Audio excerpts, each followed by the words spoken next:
Grainger, for the ones who get it done. What if you could be debt-free by this January? Get rid of all that high-interest debt, pay off all your credit cards, consolidate everything into one lower payment? Hey, it's Dennis Cox. If you're ready to stop stressing over bills, you need to call Loan Pronto right now. With rates at their lowest in 2 years, this is the perfect chance to use your home's equity and save big going into the new year. Loan Pronto's got rates with APRs in the low fives, and they're getting homeowners hundreds of thousands out of their home's equity.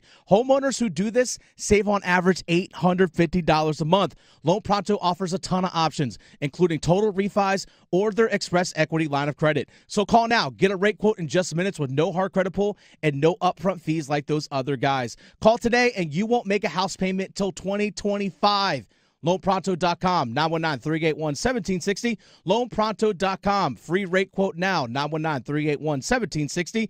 Equal housing lender, NMLS 1661781, on approved credit, NMLSconsumeraccess.org. From the Canes to the Panthers to all of the college sports in the Triangle, we cover it all on the Best of the Drive with Tim Donnelly podcast. Brought to you by Coach Pete at Capital Financial Advisory Group. Visit us at capitalfinancialusa.com. This hour of the Triangle Sports Leader is powered by Ritchie Law Firm, injury lawyers. Ritchie Law is on top of it. Go to ritchielaw.com. That's ritchielaw.com. They score! WCMC HD1 Holly Springs. Take us with you on radio, web, app, Alexa, and YouTube. 99.9 The Fan, the Triangle Sports Leader. I'm WRAL meteorologist Elizabeth Gardner. Such pretty weather out there. I think this is the fall weather that we all dream about. It is here. 78 degrees this afternoon, sunshine, low humidity. Another cool night tonight as we drop back into the mid-40s, and then we'll copy and paste for tomorrow. Highs are back into the upper 70s under sunny skies. Weather update brought to you by Newcomb & Company, where your comfort is their business. Visit newcombandcompany.com. 3 o'clock, check of your money. Dow Jones is down 376 points to 42,899. Market update brought to you by The Good Feet Store. Ready to step into a healthy and active lifestyle? Come to The Good Feet Store and experience the difference. Discover how a simple step can lead to a life of pain-free possibilities. This hour of the drive brought to you by Zero Res. Celebrate the spooky season with Zero Res. Get 3 rooms of carpet clean with Zero Res starting at just $119 and get a free dryer vent cleaning with the purchase of an air duct cleaning. Book online at ZeroResRaleigh.com.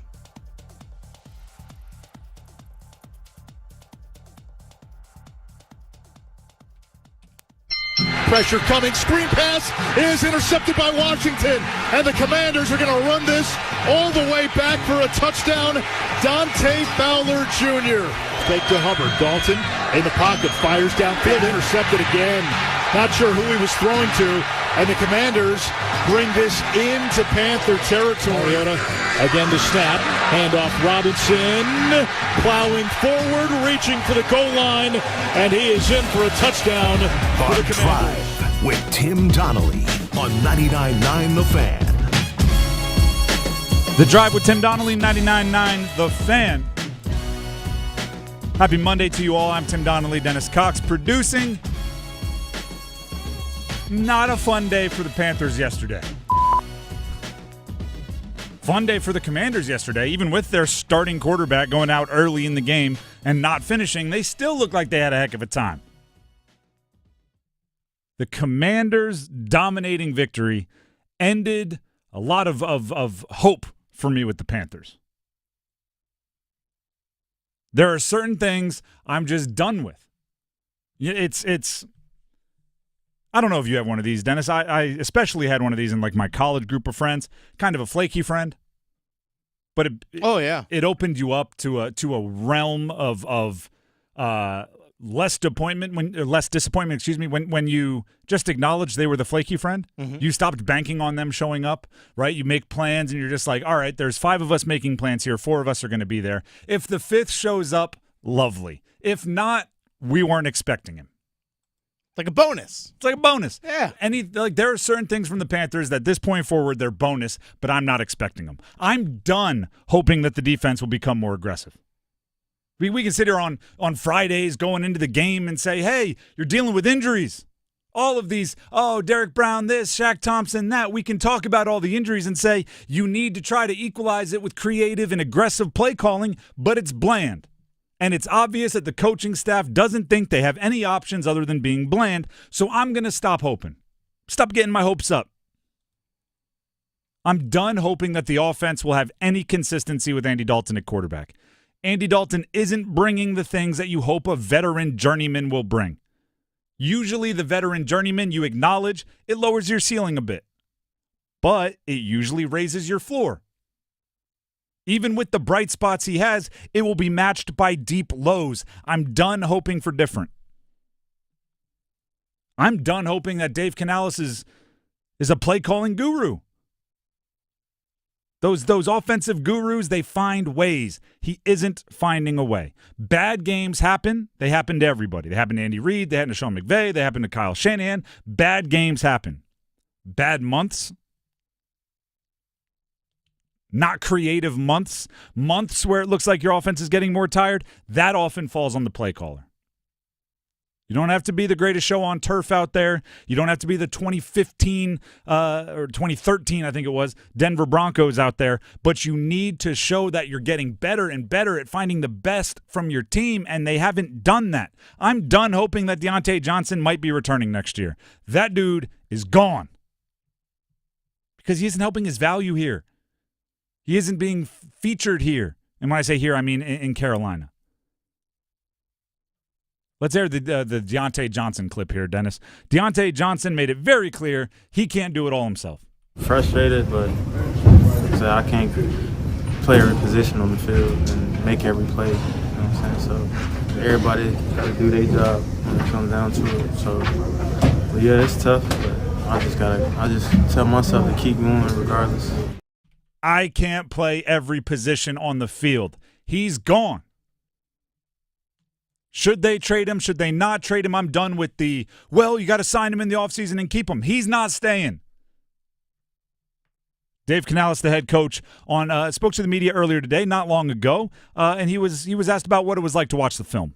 Just a humbling film to watch, looking at all phases and the corrections, the fundamental things that we need to improve upon, and just went right to the truth of it, just looking at the film and everybody taking accountability for the different things that we can improve upon in the different areas. So, certainly in all phases, it's tough to look at the truth of what it is, but that's all we got. That's all we can do is look at those things, start with the basics and the fundamentals of it, and just take it head on and attack it again this week in practice.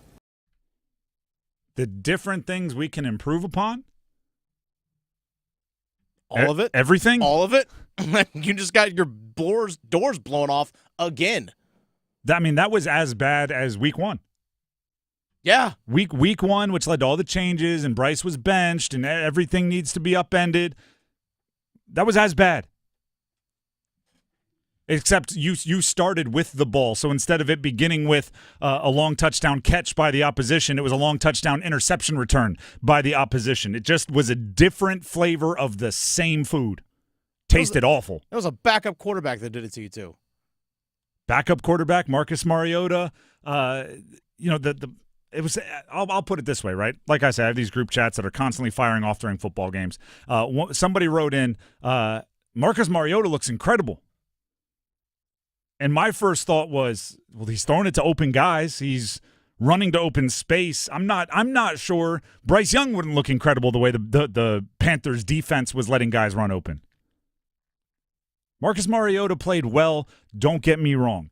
But it wasn't set on all Madden. Set on rookie mode. I'm done hoping some of these things are going to change because they would have by now. I'm done hoping that they're going to figure it out because they would have by now. That's not to say there's nothing that you can be excited about, right? Just like, I said with the flaky friend, with your friend that you stopped trusting when they say like, yeah, we're going to meet up at the bar at 10. You never bank on them being at the bar at 10. But when they show up at 11, it's still a good time. There are things that you can get excited about. I was excited that the defense seemed to turn over a lot of the playmaking to the young guys. Trevin Wallace, Shaw Smith-Wade, rookies. Mid-round rookies, by the way. Number 1 and number 3 on the tackle list for the defense. You know, it was actually kind of interesting. I was on WRAL News on TV this morning. Ken, in his ever search for optimism, right, and I give him credit, said, like, you know, what can they build off of? What did they do well? I don't want to say I lied, but I stretched the truth. I said Robert Hunt and Damian Lewis. I'm still a fan of the guards that they brought in this offseason, but offensive line is one of those things that you don't know how well they're doing if other people aren't taking advantage of it. The running game with Chuba Hubbard, 3.1 yards per carry, that's not good enough. Passing game with Andy Dalton, you can give him all day. I wasn't confident he was going to find completions. No. So I still think the interior of the offensive line has ability. Oh, yeah. But there wasn't, like, it's not like I saw it on the field on Sunday. Mm-hmm. You have to go back, watch the All-22 tape and, you know, look at their footwork and their assignments just to know. So when Ken asked me on WRAL News, on the morning news, what did they do well, I kind of had to go to something that I hoped was happening well, but you couldn't tell 100% because there was nothing else I trusted.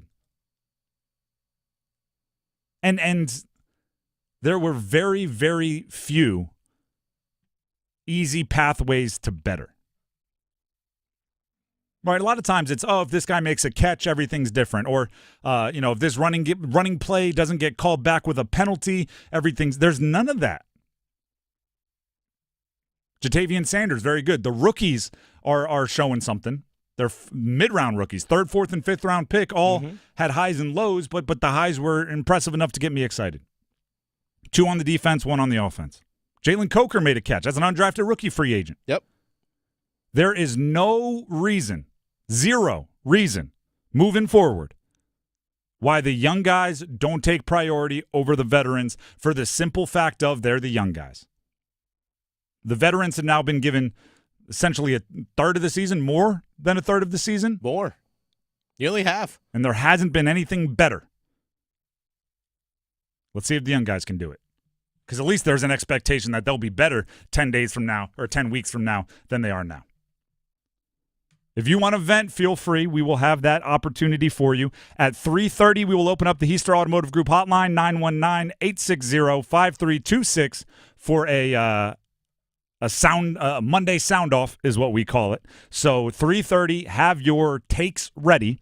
919-860-5326. And the YouTube Live, people are already venting. All right. Do you want to give us a snippet? Including Nicholas Walton said, my biggest frustration this season is that after being disappointed with the team for so long, I didn't feel anything after yesterday's loss. I don't feel angry anymore when a loss like this happens. I just expect it to happen. Apathy is one of the last stages before exit. Apathy I think exit's happening. Apathy is one of the last stages before. You know, I do kind of really like watching the Falcons. Maybe I'll buy a jersey. Hey, you know what? It's sunny out. Weather's nice. Sunday, I got some chores to do. Got to rake some leaves. Yeah, I'm just gonna go do something outside. 3:30 Monday Soundoff. Heister Automotive Group hotline will be open. We want to hear from you. 919-860-5326. When we come back, State fans at least had a good weekend. Granted, their team was playing all the way on the West Coast against Cal, but C.J. Bailey, their freshman quarterback, officially a dude. I'll tell you what that means coming up next. Football is on the menu tonight. Showtime, prime time. And we're dishing up a clash of conferences. Hot dog, man. It's Baltimore and Tampa Bay. Dominate on 3, 1, 2, 3, dominate. Pregame starts at 7:30. Kickoff at 8:15. Put up or shut up time. The NFL on 99.9 The Fan is brought to you by Wake Med. Here we go. 99.9 The Fan, the Triangle sports leader. Monday night, you gotta feel it. Hey, Hey, North Carolina sports fans, feel the rush of football action with BetMGM. We're giving you an odds boost for any pro football wager this season. I'm Victoria Vodnecker here for BetMGM, and you just need to log into your BetMGM account today to receive an odds boost token. Then wager on any pro football matchup and apply your token. Just make sure to bet up to the minimum stake, odds, and legs specified on the token. If your boosted wager hits, you'll score a bigger payout. No opt-in is required. Just log into your BetMGM sports account and you'll automatically receive your odds boost token. At BetMGM, we're adding more excitement to every gridiron showdown. Run up the score on your next winning pro football wager. Draw up your play for bigger thrills with BetMGM. BetMGM and GameSense remind you to play responsibly. See BetMGM.com for terms. 21 plus only, North Carolina only. Existing customer offer. Subject to eligibility requirements. Rewards issued as unrestricted funds. Gambling problem? Call 877-718-5543 or visit morethanagame.nc.gov. Order for Jennifer C. Is this my double shot, double cream, double froth, double pump, double hot, double whip, double sleeve? Yeah. Can you handle that much caffeine? Hey, did you know Discover automatically doubles all the cash back you've earned at the end of your first year? Well, I do now. Seriously, did you know Discover automatically doubles all the cash back you've earned at the end of your first year? Yeah, you just said that. Did you say I just said that? Yeah, I'm cutting you off. Did you say you're cutting me off? You earn, we match. Unlimited cashback match. See terms at discover.com/credit. The Pack family knows Sammy's Tap and Grill is your one-stop shop for brews and bites, serving up good times for almost 25 years. Sammy's has over 40 beers on tap, so you're guaranteed to find your perfect pint. And house-made food that's touchdown-worthy. For the game, Sammy's got you covered with over 60 TVs. Plus, you can bring your own mascot. Sammy's is pet-friendly. Come find your people at Sammy's Tap and Grill on Avon Ferry near campus. Great beer, delicious food, TVs galore, furry friends welcome. Visit Sammy'sTapGrill.com for daily specials and beer list. Hey, at Total Wine & More, you'll love what you find this Halloween. Me thirsty. Oh, hey Frankenstein. Did you enjoy that Cabernet? Oh, good. Want new red. Well, all the villagers are raving about this red blend. Ooh. And we have it at the lowest price in town. Economical. Find what you love and love what you find with the totally lowest prices for Halloween. Only at Total Wine & More. Drink responsibly, B21.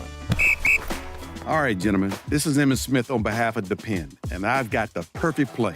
Run straight to your doctor's office for a life-changing catch. Because when prostate cancer is caught early, it's up to 99% treatable, and one blood test might be all it takes. And now through November, Depend is donating to the Prostate Cancer Foundation for select purchases. Talk about a great play. From September 1st to November 30th, Depend is donating 40 cents to the Prostate Cancer Foundation for Depend Shield Guards Real Fit products purchased in the U.S. up to a maximum of $300,000 void in Mississippi.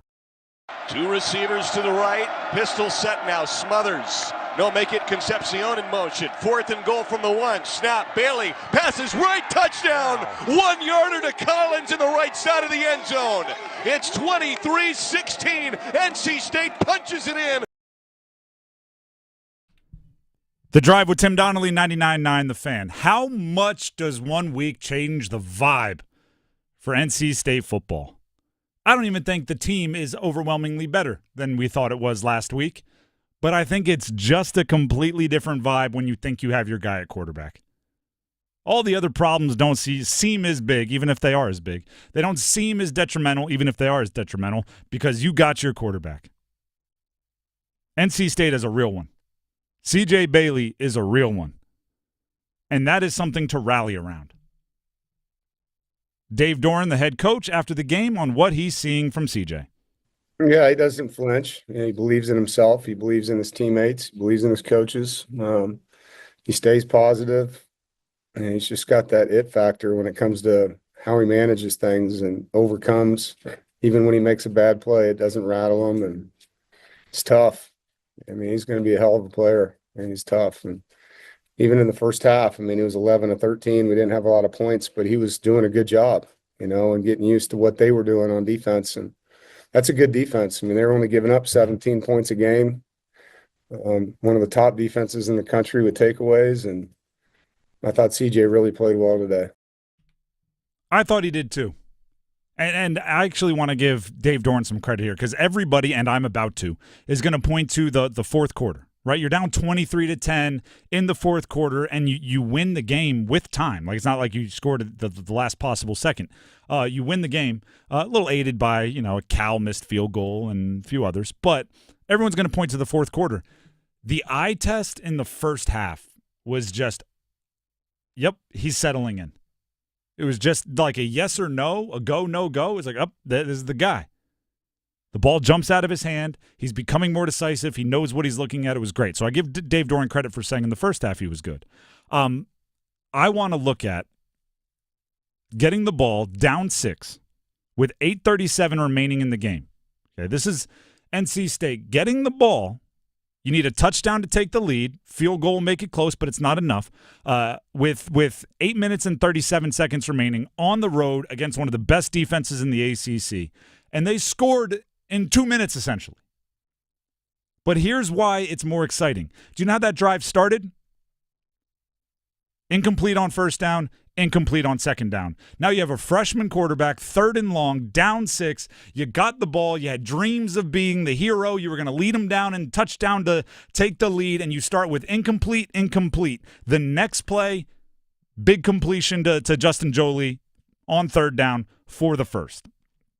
I'm gonna and right then and there, I went, yep, Robert and I, play caller, he's all in on this young quarterback.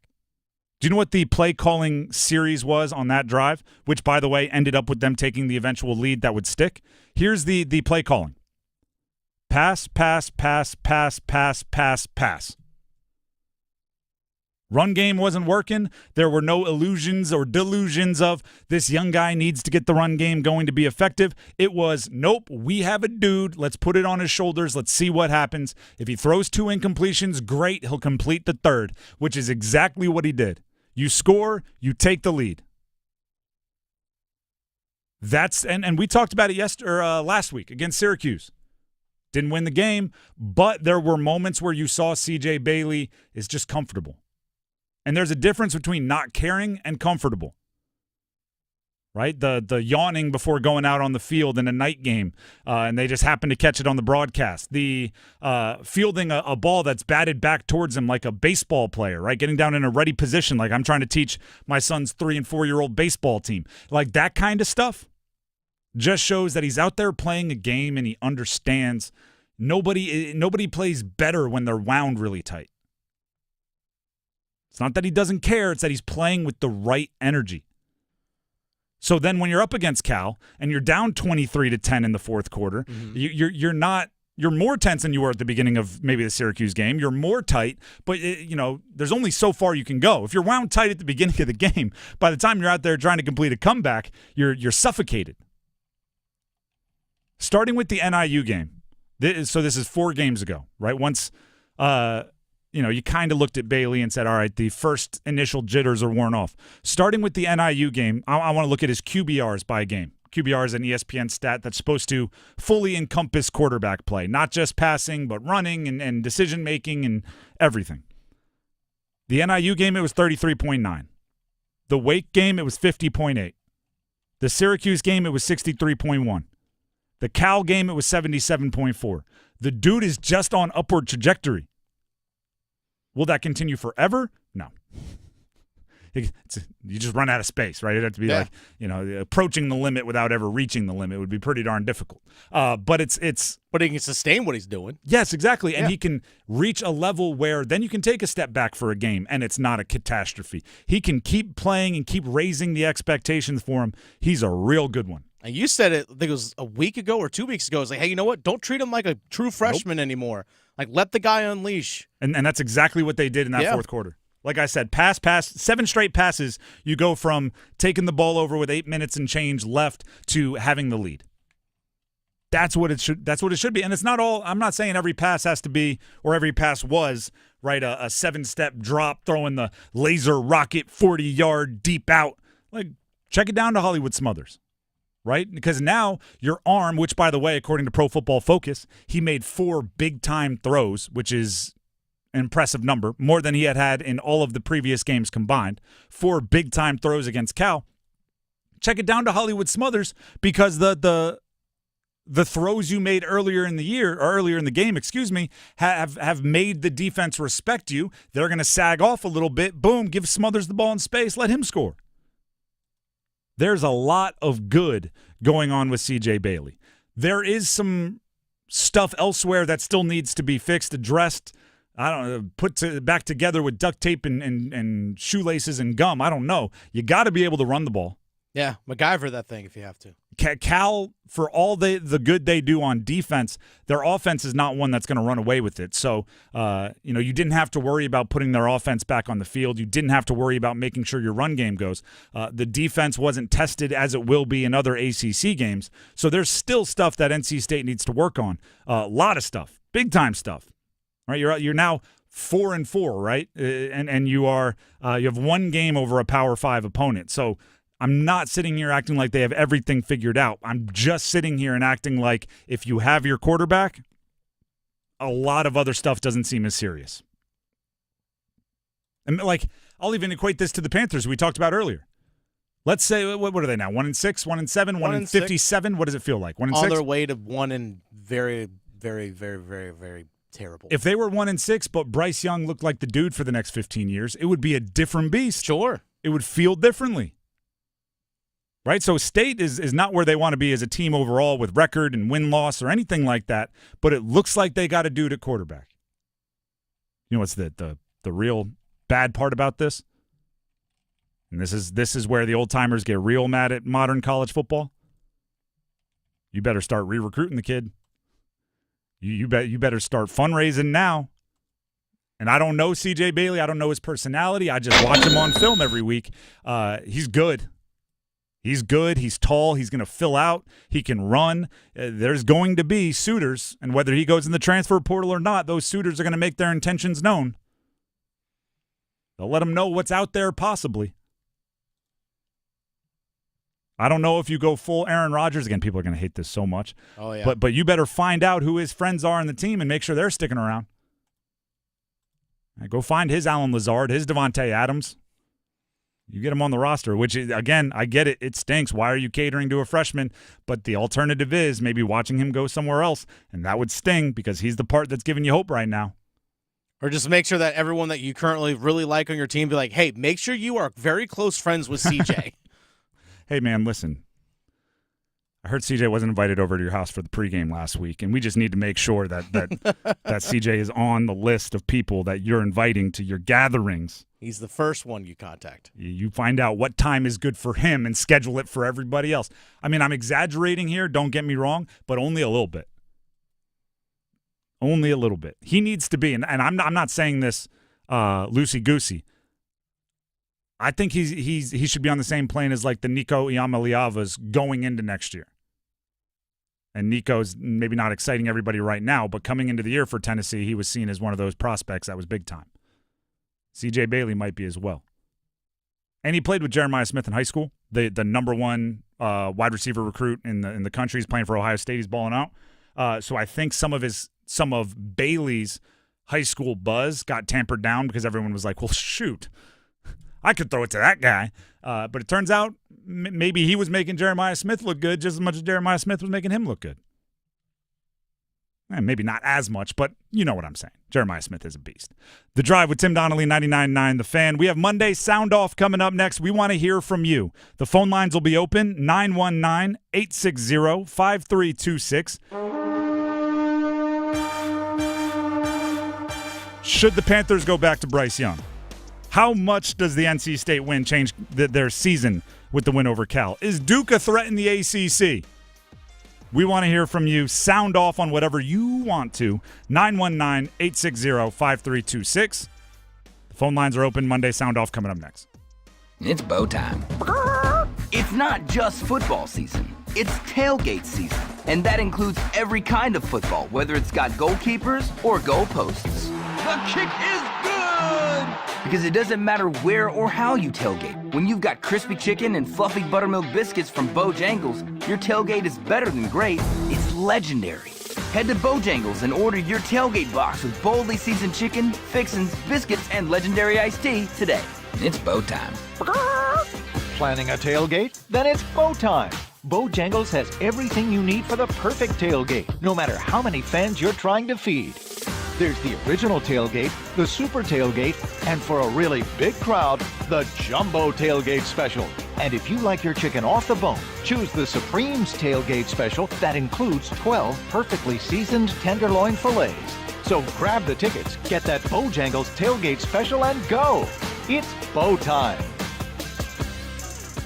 This is it, Ram Power Days. John Heister Chrysler Dodge Jeep Ram in Lillington has the deal you've been waiting for on your brand new Ram 1500. Ready for this? 25% off. John Heister in Lillington has 25% off all new 2024 Ram 1500s right now. That's like getting a fourth of your new truck for free. That couldn't be more worth getting off your keister for. So get off your keister and get to John Heister Chrysler Dodge Jeep Ram in Lillington for 25% off your new Ram 1500. Breaking news coming in from Bet365, where every nail-biting overtime win, breakaway, pick six, three-point shot, underdog win, buzzer beater, shootout, walk-off, and absolutely every play in between is amazing. From football to basketball and hockey to baseball, whatever the moment, it's never ordinary at Bet365. Gambling problem? Call 1-877-718-5543 or visit morethanagame.nc.gov. 21 plus only. Upgrade your home with Baker Home Exteriors and take advantage of our financing options. We offer 0% interest for 12 months, same as cash financing. Our financing plans also cover siding and window replacements, making those big projects more manageable. Don't just imagine how your home could look. Use our interactive visualizer tool at bakerroofing.com to see your home's potential and get started on a worry-free home upgrade experience. It's time for the Coastal Scholar Athlete of the Month. Creighton Blackwell here from Coastal Credit Union and 99 The Fan, and it is time for our Scholar Athlete of the Month. Today, we are here at Willow Springs High School, and we're here to celebrate Ansley Ayers. She's really encouraging and will make sure that you're comfortable with whatever you're doing, and I never have a bad time when I'm around her. Her energy is always very uplifting at practice and competitions. Last year we won a state championship. You know, she was there in the corner again, hyping everybody up, just giving them just some words of wisdom before they hit the mat. Ansley is an amazing athlete. She's a leader on the team and a great student. Love having her in class, and she's really good and represents the school well. I'm really happy to represent Willow Spring. Both my parents have been there for me since day one, and my sisters too. They've always been supporting me, and I couldn't have done it without them. And my teammates are always just constantly bringing up my attitude and helping me stay positive through everything, no matter how busy or stressful it can get. Congratulations, Ansley. For over 20 years, 99.9 The Fan and Coastal Credit Union have been recognizing scholar athletes at Triangle area schools. If you'd like to nominate a high school athlete, text AWARD to 919-860-5326. That's AWARD to 919-860-5326. Dalton, chest high snap, hands Chuba, sweeps around the left side, has an angle, and cuts it in for a touchdown.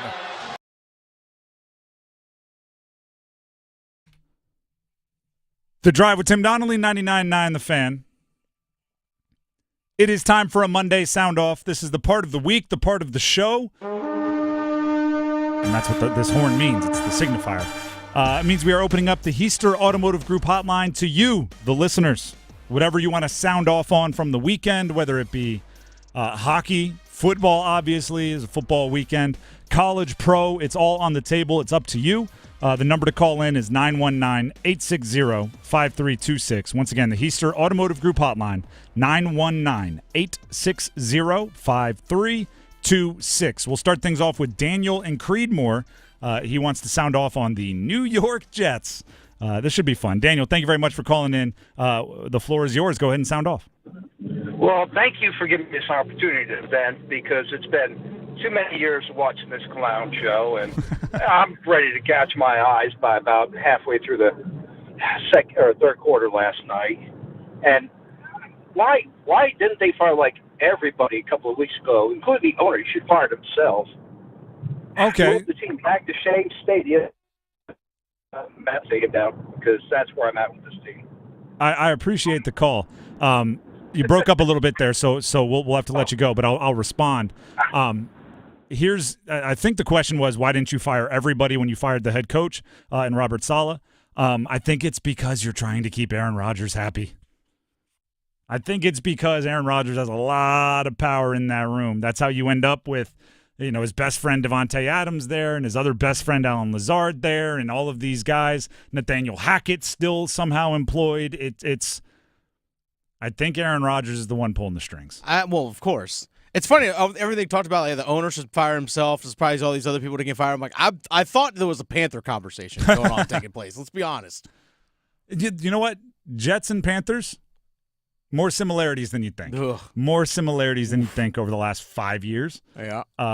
Maybe with the Jets. I know what? No, the Jets' big swing was Aaron Rodgers. The Panthers' big swing was trading up for Bryce Young. Yeah. Other than that, there's a lot of similarities there. Gosh, that's not a team you want to be compared to often.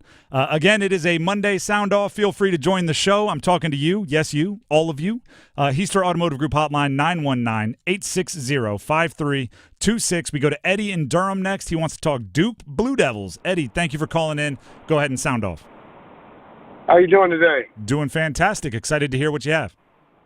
Listen, man, I may need your help with this. Okay. So, talking about Duke being a contender in the ACC football, right? Okay. So, the six wins that they have, right? Mm-hmm. Who did they beat over 500? Well, we can do that little dance and look it up for you. I don't think they beat anybody over 500. And the team that they lost to were over 500. The one team they lost to would be Georgia Tech. Georgia Tech is 5-3. North Carolina, who they beat, is 3-4. I think we're all aware that Florida State is below 500. Right. UConn, you know what? They haven't beat anybody. I'll actually give you that. Middle Tennessee, UConn is above 500. UConn is 4-3 with wins over Merrimack, FAU, Buffalo, and Temple. But I wouldn't say they faced a murderer's row. But also, I would say this: 6 out of 7 wins is 6 out of 7 wins. They can't say, oh, we're better than we thought. Can we please have a more difficult opponent this weekend? It's a different beast than that. It is, but it's called strength of schedule. I mean, we go through this with Duke every year. I don't know about that. Duke usually losing at this point in time. Well, I mean, their strength of schedule is every year is easy. There's part of that, which is also just the ACC is seen as a down schedule. So there's that a little bit. But no, I understand what you're saying. By the way, I wasn't suggesting that Duke is a ACC contender. I was asking if Duke fans out there were, for lack of a better term, buying in so much so that they thought they were a contender in the ACC. I think they are. I think they are buying in, and that's what scares me. They buy into it. All right. Yeah. I appreciate the call. Yeah. Call back in anytime. Thanks, man. Of course. Okay. Heister Automotive Group Hotline is open, 919-860-5326. I'm also going to look up here like Pitt, right? Because Pitt's undefeated. They're a top 20 team. I'm looking at the teams they have beaten. Cal under 500, North Carolina under 500, Youngstown under 500, West Virginia under 500. They've beaten Cincinnati as the only team above 500 that Pittsburgh has beaten. So at this point in the season, if you didn't schedule a murderer's row of a non-conference schedule, it's going to be tough to have a super tough schedule unless your conference is balling out. The Drive with Tim Donnelly, 99.9 The Fan, looking for more of your sound-offs, right? Whatever you want to talk about, if you want to vent, if you want to brag, the lines are yours. 919-860-5326. We go to Cornell in Raleigh. Wants to talk about the Ravens. They play tonight. Let's see what Cornell has to say. Cornell, thank you for calling in. What do you have for us? I just want to brag about how great my Ravens are doing. Baltimore Raven Nation, stand up. That's all I got to say. Lamar Jackson, Derrick Henry, we're taking it all the way to the ship. We're about to win it all. Thank you very much. Appreciate the call. But I will say this. It is a little bit bold to do it when they play tonight, right? I respect it, and I want you to do that, and you have the receipt. But, you could have played it safe and waited till next time. Win, lose, or draw, we taking it all the way. All right. I don't like the Steelers. I don't like what they're doing. I don't care if we got the same record. We about to take it all right now. This is our year, just like every year. Cornell, I'm giving you the cosign here. If you go back to our preseason show, I did pick the Ravens to win the Super Bowl at the beginning of the year. So you're a good man. I'm with you, and I hope you are correct. Appreciate the call. Thank you. Let's go to Carson in Newton. I've been waiting for somebody that wants to sound off on the Panthers. Carson will be that person. Carson, thank you for calling in. Go ahead and sound off on Carolina. All right. I think it's fire sale time for Dan Morgan. Like, I think anyone over the age of, say, 27 isn't safe. Like, there's nothing left of this season. I think it's Dan Morgan's fire sale. Everything's got to go. Well, let me ask you this. What if someone's younger than 27? Like, why wouldn't you listen for everybody, right? If I'm looking at their schedule, I think the rookies, obviously, you're not going to trade those because they're playing well for the most part. But if somebody wants to call about a Bryce Young, if somebody wants to call about a Tommy Tremble, a Claudin Cherilus, Chuba Hubbard, are you not listening to the younger guys when people call Colin about trades? I'd say no. I think we still have a lot with like Chuba Hubbard, and it's been a problem with this team. We trade away any good we have, and at the moment, Chuba Hubbard seems to be about all we've got left. Are you confident that Chuba Hubbard will want to re-sign in Carolina because his contract is up at the end of the year? The way he's spoken about the Panthers in all of his interviews, I think he does. All right. I hope you're right. Appreciate the call. Call back in any time. The one thing I will say is I don't like falling for that trap too many times. Frankie Louvu spoke often about how much he loved Carolina, and still going into the game for Washington, he talked about how he'll always have positive memories, and then he took reportedly a similar deal to what the Panthers were offering elsewhere. Chuba's playing really, really well. Don't get me wrong. Another touchdown over the weekend, not his most efficient day, but he's playing really, really well. If that can bring you back some pick that might turn into a young player on a cost-efficient salary, I'm willing to do that. I am 100% willing to do that. Robert, the Trojan horse, is on the phone line. He is from Raleigh, and he wants to talk Duke. Is this the one that always wants to talk Duke so then he can talk about UConn? All right, that's fair. Let's go ahead and talk about Robert. Robert, what do you have for us? No, I'm calling strictly about Duke football today. I can't believe someone was on the air trashing Duke football earlier, just a few minutes ago. I remember in 2007 in Eastern Wake County, just hardly getting the radio program on an AM radio. Everybody in this team rooting for Ted Roof just to get a win. They were winless the year before. I mean, Adam had us all pumped up just for you Duke to get a win, and you're going to complain that Duke is 6-1 and they're not playing anybody, please. Let me jump in. Not just to the caller. No, I know, but I want to defend the previous caller. I don't think he was complaining that they're 6-1. I think his argument was they're not a contender in the ACC until they beat someone with a winning record. Well, thankfully you did say let the season play out, and we'll see what's there. Talk Wake Forest real quick. Okay. Wake Forest's opponent was 4 games into a 6-game homestand and favored to beat Wake Forest. The coach for Wake Forest's opponent cannot complain about a non-call at the end of the game. If you're the favorite, 4 games into a 6-game homestand, don't complain about a non-call. UConn Coach Mora was complaining of a non-pass interference call, and I will tell you, the offensive receiver pushed off the Wake Forest defender's helmet. All right. And the defensive guy responded, so it's a good non-call. But let's talk. I told you we're going to talk Duke at the end of the year. We'll see where we're at. We still will. Appreciate the call. Trojan horse. Thank you. There it is. And he did, by the way, work in some UConn there at the end. He said he wanted to strictly talk Duke, but he couldn't help himself. Found his way in. They did lose to Wake Forest, though. He talked a lot about a call at the end of the game. It was 23-20. That's what the final score says to Wake Forest. Shout out to Hank Bachmeyer. Back to the call-in lines we go on a Monday. Sound off, 919-860-5326. If you want to call in, the lines remain open. Bruce and Carey wants to sound off on the Panthers, and we want to hear from him. Bruce, go ahead and take the wheel. Yeah, thanks for taking my call. Mm-hmm.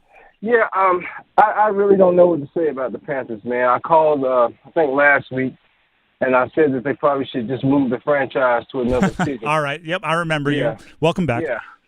That probably was – I was just kind of joking, but still. Yep. The same point this time, I don't know what to do, man. I listened to Dave Canales' press conference yesterday, and the part that caught me was he said he was proud of his guys. I'm like, you proud of a 40-point loss? What was there to be proud of? There was nothing. I like Dave Canales. He sounds like a good guy, but we don't need a Ronald McDonald make everybody happy coach. We need somebody in there that's going to come in there and straighten people out. And if not, we had an interim coach that turned our season around 2 years ago. They got rid of him.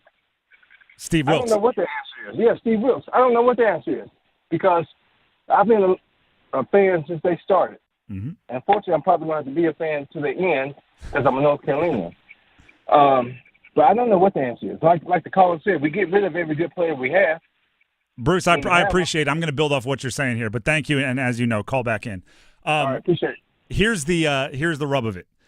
I was worried in the preseason. I was worried in the offseason about what Dave Canales' outlook and attitude would be like after adversity. Right? And if you go back after game 1 and game 2, I was right here on this station on Monday, right about this time of the week, saying, I want him angry. I don't want to lose by 40 and have somebody out there saying, oh, I'm excited for the opportunity to get better. Coaching is not all gumdrops and rainbows. And there is a part of Dave Canales that is just like a what they call him, an optimist bully. That's what Baker Mayfield called him. At some point, you got to be a pessimist. You got to yell at somebody. That's every coach I've ever had, and I've loved coaches that will let you know when you're doing something wrong. Ronnie in Kinston wants to talk NC State. He is on the Heister Automotive Group hotline. You can be as well, 919-860-5326. Ronnie, welcome to the show. What do you have to say about the Wolfpack? I appreciate the time. I'm a huge fan of the show. Thank you.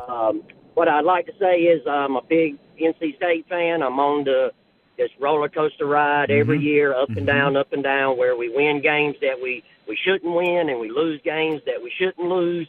But talking about C.J. Bailey and how much of a beast he is, outstanding young man, my question is, how long do you think he's going to stay healthy and continue to grow with the offensive line that we have this year? Again, I appreciate your time.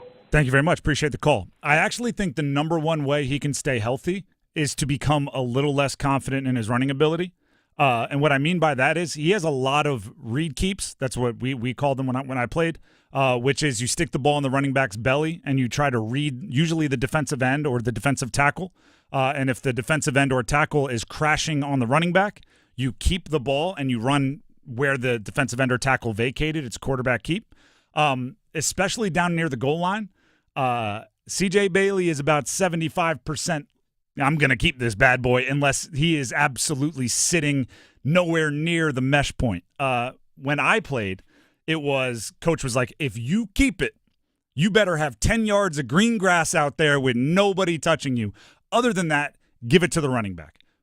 Part of that was because our quarterback room, especially when I first took over, had injuries, so there wasn't depth. So they were like, you can't take unnecessary hits. And the other part of it was I wasn't the fastest guy in the world.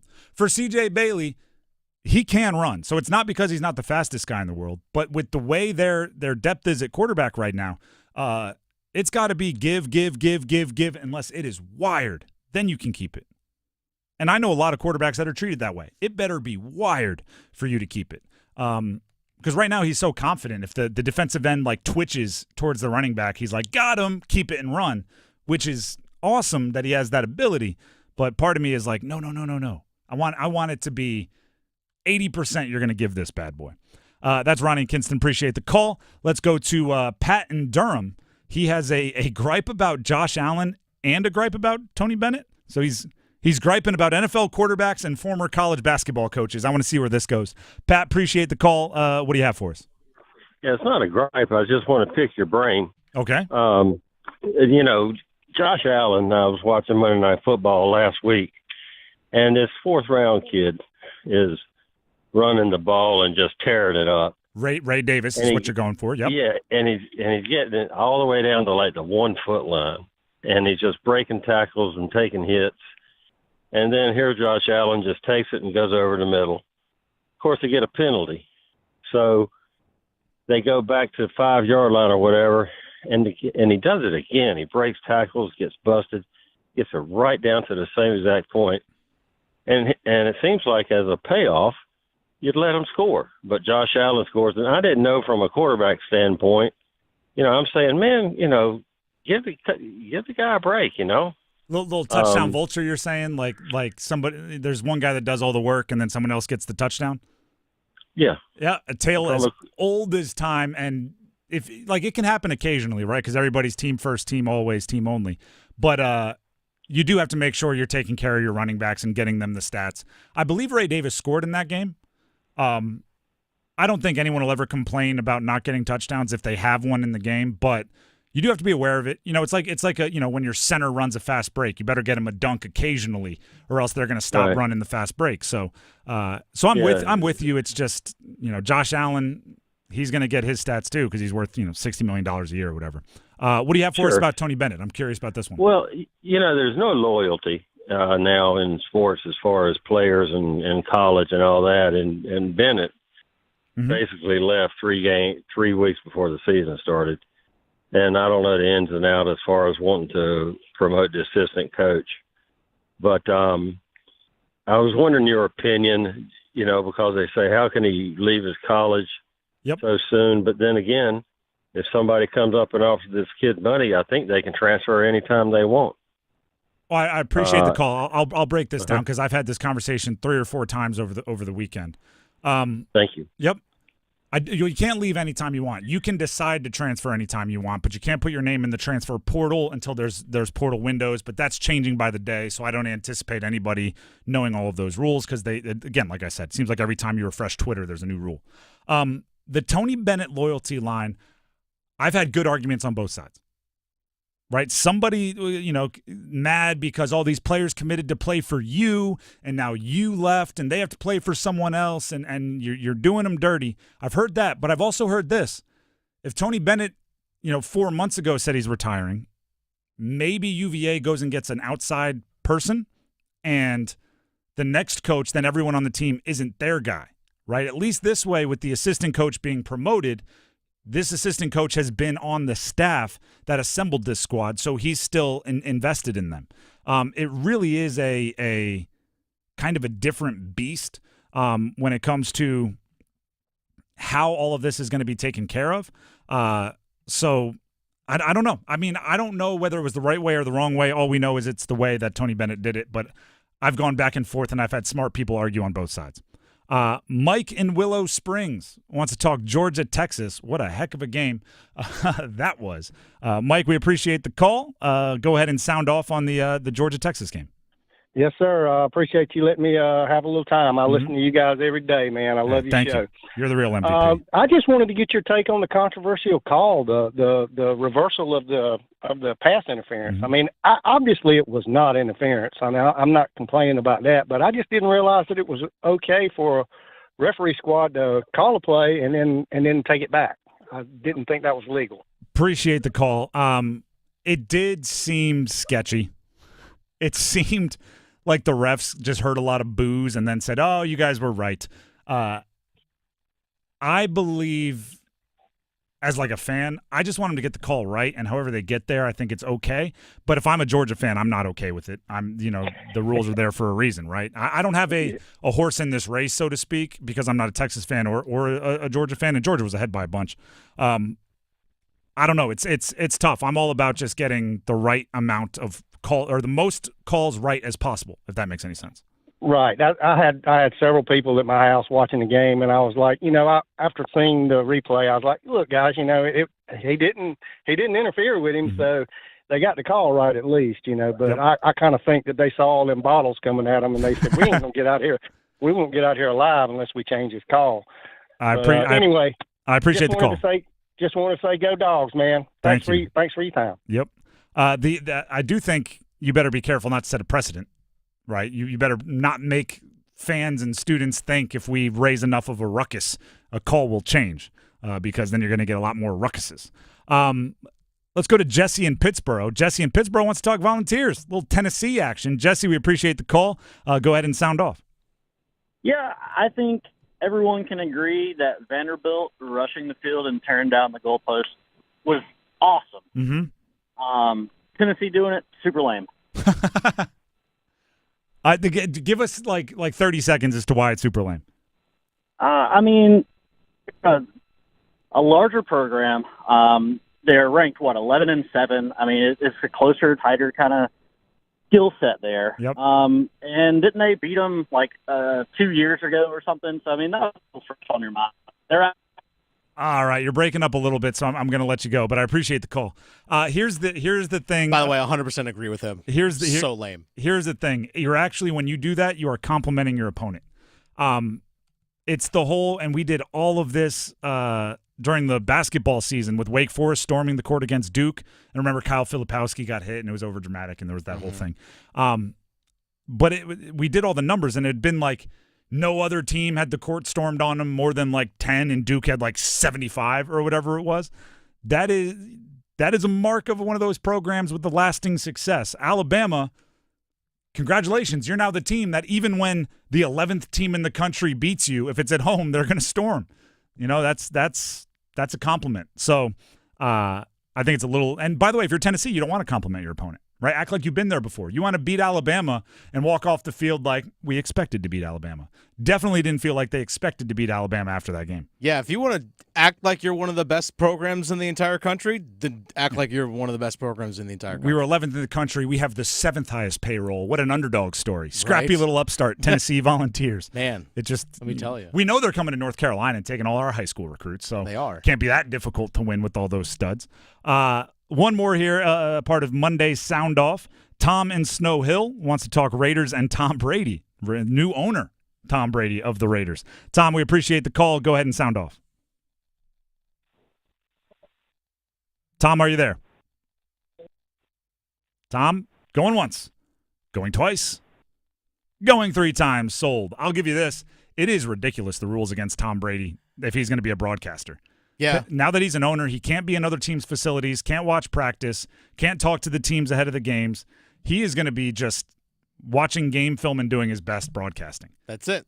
But what the point that Tom from Snow Hill wanted to make was that he finds it funny that if Val Davis is rolling over in his grave knowing that Tom Brady, the guy that prevented them from going to a Super Bowl back, 2001, is now a part owner of the team. Maybe it's I get what Mark Davis is trying to do. He's trying to reverse the curse, right? He's like, the Tom Brady is charmed, which is why he got the tuck rule and everything else against us. So now we bring him into our side, and we'll be the ones getting the charmed nature of the wins. How about that? The Drive with Tim Donnelly, 99.9 The Fan. I actually don't know. Just win, baby. That was Al Davis. So as long as it ends up in wins, he doesn't care if Tom Brady's involved. Just win, baby. The Drive with Tim Donnelly, 99.9 The Fan. Tim Donnelly here for DraftKings Sportsbook. Who will be crowned King of the Court? Find out at DraftKings Sportsbook, an official sports betting partner of the NBA. This is a really cool competition, right? You get a daily NBA profit boost token. Then you pick a pregame NBA player prop, which is to lead the league that night in points plus rebounds plus assists. Get it, King of the Court. You're good at doing everything. You will get a boost for that, and if you get it right, you'll win a share of $1 million in bonus bets. Download the DraftKings Sportsbook app. You got to get it right. There's rules. Read the details so you make sure you are eligible.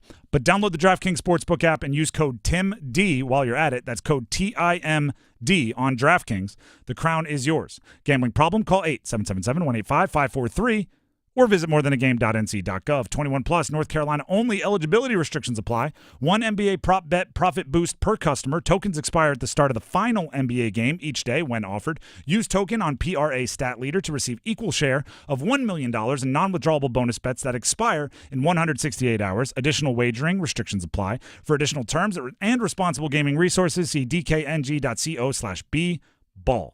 We'll continue to open up the phone lines sporadically throughout the show for a little Monday Soundoff. So if you didn't get on the show just now, keep your dialing fingers ready. When we come back, football at 4. Can't believe we didn't hear this in Soundoff. Should the Panthers go back to Bryce? Next.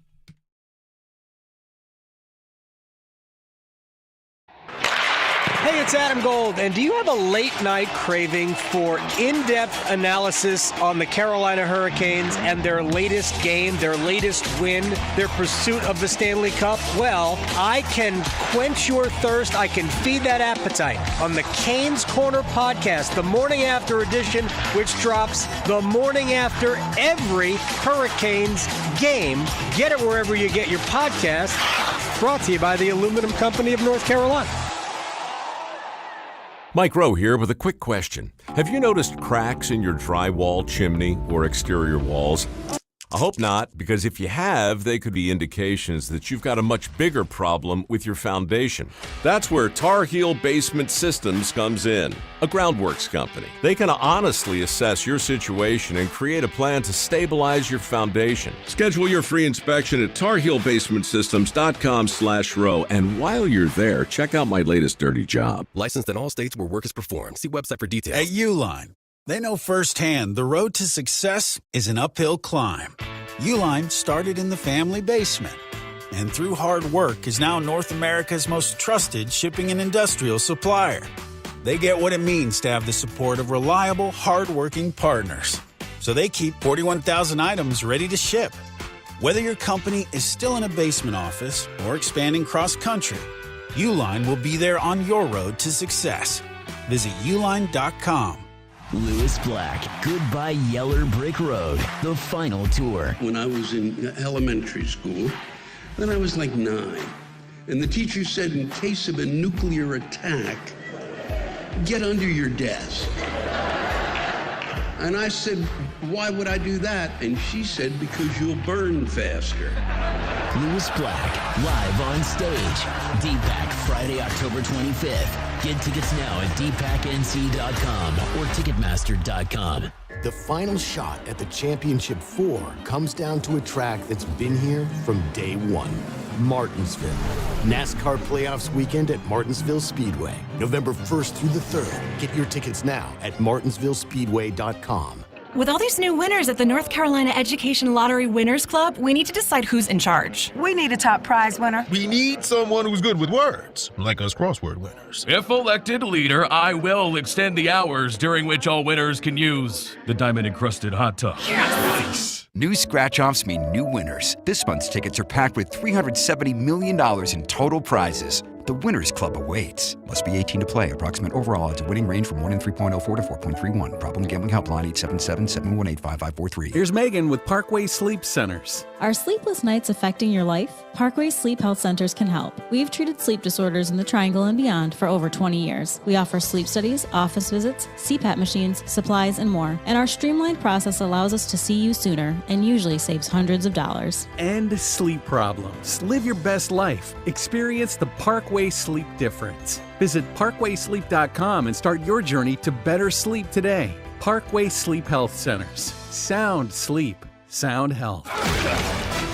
This hour of the Triangle Sports Leader is powered by Ritchie Law Firm, injury lawyers. Ritchie Law is on top of it. Go to ritchielaw.com. That's ritchielaw.com. WCMC HD1 Holly Springs. Take us with you on radio, web, app, Alexa, and YouTube. 99.9 The Fan, the Triangle Sports Leader. I'm WRAL meteorologist Elizabeth Gardner. More gorgeous weather in our forecast. Our high this afternoon, 78 degrees, mostly sunny with low humidity. It's a cool night tonight. We'll drop to 47, and then we're back to 78 again tomorrow under sunny skies. Weather update brought to you by Newcomb & Company, where your comfort is their business. Visit newcombandcompany.com. 4 o'clock check of your money. Dow Jones is down 344 points to 42,931. Market update brought to you by The Good Feet Store. Ready to step into a healthy and active lifestyle? Come to The Good Feet Store and experience the difference. Discover how a simple step can lead to a life of pain-free possibilities.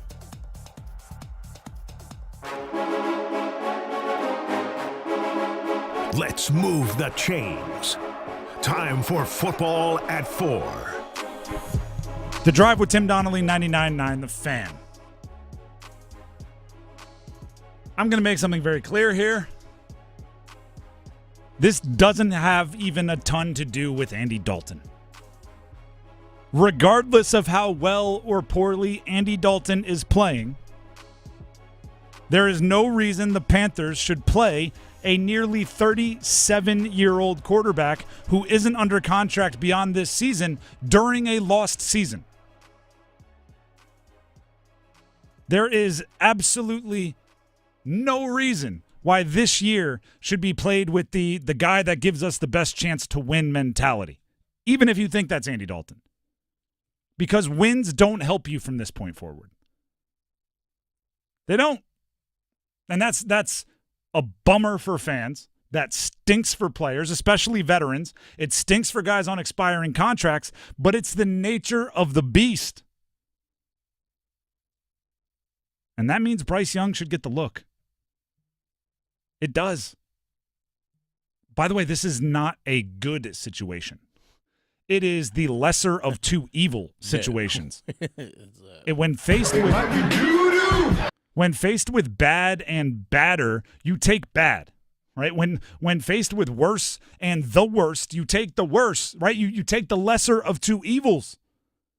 The worst. The same arguments for benching Bryce after game 2 now apply to benching Andy Dalton. You can't evaluate the rest of the team any better with Andy Dalton in the game than Bryce right now. You think Deontay Johnson or Xavier Legette suddenly, it's like, oh, now I know whether they were playing well or bad yesterday because Andy Dalton was in there. You just don't. You just don't. And if it's like, correct me if I'm wrong, feels like you're about to lose the locker room again. Guys were checking out in that game. Go watch the second interception Andy Dalton threw. Deontay Johnson's route looks like somebody who decided about 4 steps in, the ball wasn't coming his way, and he was just going to chill. Yep. And he did look like at the top of the route, he wanted to push Emmanuel Forbes, kind of get that separation, but when he didn't, he was just like, well, Emmanuel Forbes gets the interception. Yeah, you can tell Andy Dalton, before Forbes even intercepted the ball, had both arms up going like, what are you doing? Guys are checking out. So if you're going to lose the locker room, that's why you had to bench Bryce. Do you have the locker room now? You haven't lost it? Dave Canales today was asked about Bryce, and he did the old do-si-do and sidestepped. Right now we're focused on the Broncos. Andy's playing this week, and that's really where our focus is at. And all those other conversations are all hypothetical conversations that, definitely Dan, Brant, that we have to have. But right now we're focused on playing the Broncos and, focused on getting Andy to take another step in terms of getting us back to good football. Are they conversations that are ongoing, and are you a part of them? Again, all hypothetical questions. We're focused on the Broncos and Andy. Few things. First of all, that's not a hypothetical. Are there conversations that you're a part of? That's a yes or no. That's not saying if Bryce Young plays better or if Andy Dalton has another bad game, then would you entertain? That's a hypothetical. Just saying, are there conversations going on right now? That is just a question. Secondly, we're not entertaining any other thoughts other than gung-ho on the road getting to 2-6. Getting to 2-6. Getting from 4th in the NFC South to also 4th in the NFC South. We're not talking about anything else. That's not an acceptable answer. By the way, you're not under oath at the podium. Say yes or no. Right? Are you still confident in Bryce? Yes. And we're working with him, and we hope he gets another opportunity. I've never seen someone more obviously answer a question without answering the question. They just don't like Bryce Young. They just don't. He was asked why Andy Dalton still gives them the best chance. Dave Canales' answer. Just in terms of how the progression of what we've been doing offensively, I think that, if you look at the collection of the games he's played, there's been some really good situational passing that have come out of it. We've had some explosive plays come out of it, the offense has ran smoothly for the most part, and, I'd love for us as a group, Andy included, to find a way to finish, and yesterday we didn't have a finish up. The game got out of hand so quickly, but the week before, I think that's where we were headed, but now again we have to address just fundamental execution, breaking the format, breaking the huddle, lining up properly, and finishing those plays. Explosive plays. Guess what, everybody? That's a figment of your imagination. This past week, on average, 5.8 yards per attempt. He threw for 93 yards. 5.8 yards per attempt. Guess what? Bruh. Guess what? That is the furthest, the highest yards per attempt he has had since his first start. 16 attempts, 93 yards is the furthest he's had yards per attempt of any start other than that magical Vegas Raiders game that started it all. 5.5 against Cincinnati, 4.9 against Chicago, also 5.8 against the Atlanta Falcons. He's had 4 interceptions in the last 2 games. He's had 6 in the last 4 games. You can sit up there and say you think he will be better. You can sit up there and say you think he is moving forward what's best. You can't say, look at what he's done. There's been explosive plays. There simply haven't.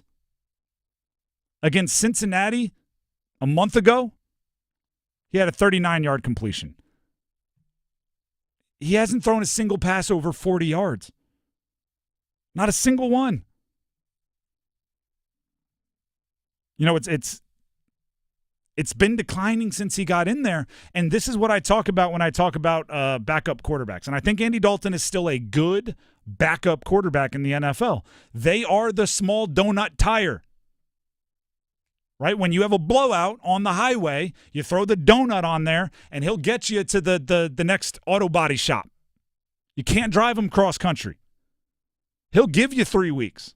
Win 1 or 2 games. Keep the car on the road till your starter gets back. But you can't expect him to give you 17 games. Can't expect him to give you 15 weeks. Do you know what this tells me? It tells me the coaches in front office are not worried about their jobs at all. What are they like this offseason? Let's say David Tepper's a little temperamental. He's a little reactive.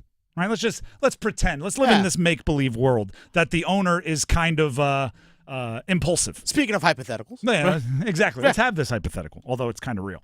And he comes into the offseason and he calls in his GM and his head coach into what I can only assume is his office made of gold and fine trimmings. And he says, all right, show me your progress. What are they showing? What are they showing? What have they built on to show progress? Show that things are getting better. We can say what we're not good at. So We've that's progress. Process of elimination. Exactly. Hey, well, we're not good at this. Okay. Most guys end up playing the young quarterback because then they can say we gave the young guy reps. Mm-hmm. We suffered a little bit, but we worked through some growing pains and he's getting better. They're playing Andy Dalton and saying this is what gives us the best chance right now, and then he's going out there and having 4 turnovers in 2 games and he's getting beat by 33 points by a backup quarterback on the other side. You go to Bryce for the simple fact of you have no reason not to. You go back to Bryce because on the off chance he plays halfway decent, even if you hate him, you get a better pick back this offseason in a trade. You go to Bryce because there's a possibility, I don't care how small you think that possibility is, that he ends up being a guy in this league. Now, are there a lot of examples of guys being as poor as he was through their first 18 starts and turning it around? No. But there are some squint with one eye, close the other. It kind of looks the same examples. Remember Jared Goff through his first season with what was it, Fisher as the coach? He was awful. The next year, playoffs. The next year, Super Bowl. Now he has more touchdowns. The offense for the Lions right now has more touchdowns in their last 4 games than Jared Goff has incompletions. He has the Lions offense has 18 touchdowns in their last 4 games. Yeah. He has 15 incompletions in their last 4 games. Humming. That guy was a bust after 1 year. Am I saying Bryce Young is that? No. Darn sure not. Don't put those words in my mouth. Am I saying there is a 0% chance that's Andy Dalton? Also, yes. Bryce Young might have a 0.01% chance, but that's more than Andy Dalton. Chad on our YouTube chat agrees, says, yes, yes, yes, go back to Bryce to see what we have. Place every single rookie in and see how they do. I'm with it. I'm with it. And if you have some really, really cringy drives to watch, I can point to like 7 really, really cringy drives in the last 2 games with Andy Dalton and the vets in there. Deontay Johnson wants to be traded? Cool. Cool. Get a pick for him. Yeah. Clearly doesn't want to be here. Would you? I don't blame him. I wouldn't run the soft routes he was running. I mean, it's not like he's helping. The jogging wouldn't get me super excited. But I get why a veteran on a contract year would be like, this isn't helping me. Clinton's very frustrated with Dave Canales saying, back to the fundamentals. Yeah, okay, sorry, we expected you to be a professional team and be somewhat competitive. It's like a loop every week at the press conference. Why even have it? Yeah, we viewed the tape, but we need to get back to the fundamentals. I mean, fundamentals, right? It's blocking and tackling. Yeah, it's all it is. Catching and throwing. Well, they can't tackle, well, that's for sure. Some of them can. 2 rookies, top 3 on the team in tackles. Shaw Smith-Wade showed some fight. Yeah, he did. I want somebody out there that's going to finish like Shaw Smith-Wade, rookie nickel, the slot corner. Mm-hmm. I don't know how he did it. He hit Mariota when Mariota was sliding, and nobody got even asked for a flag. It was kind of crazy. Yeah. Mariota was in his slide, and he popped him anyway. And I was like, oh, but it's a hustle problem at least. He was running to make a play. Refs kind of went like, no, you know what? I like you. No flag on you. Good job, rookie. The Drive with Tim Donnelly, 99.9 The Fan. Before we move on, and we have to get to our ladder competition, here's Dennis Cox. What if you could be debt-free by this January? Hey, Dennis Cox here with my friends over at Loan Pronto. Now, I'm talking about all that high-interest debt. Pay off all your credit cards, your car loans, consolidate everything into one lower payment. If you're ready to stop stressing over bills, you need to call Loan Pronto right now. With rates at their lowest in 2 years, this is the perfect chance to use your home's equity and save big going into the new year. Loan Pronto's got rates with APRs in the low 5s, and they're getting homeowners hundreds of thousands out of their home's equity. Homeowners who do this with Loan Pronto save on average $850 a month. Now, Loan Pronto offers a ton of options, including total refis or their express equity lines of credit. So, call now. Get a rate quote in just minutes with no hard credit pull and no upfront fees like those other guys. Call today and you won't make a house payment till 2025. LoanPronto.com, 919-381-1760. LoanPronto.com. Free rate quote get a free rate quote now. 919-381-1760. Equal housing lender. NMLS 1661781 on approved credit at MLSConsumerAccess.org. Both Dennis and I hit our ladder competition bets over the weekend. We roll it over today. What are we betting on next? Stick around. We're kicking it this fall with college football. Join 99.9 The Fan all season long and catch your favorite teams in action.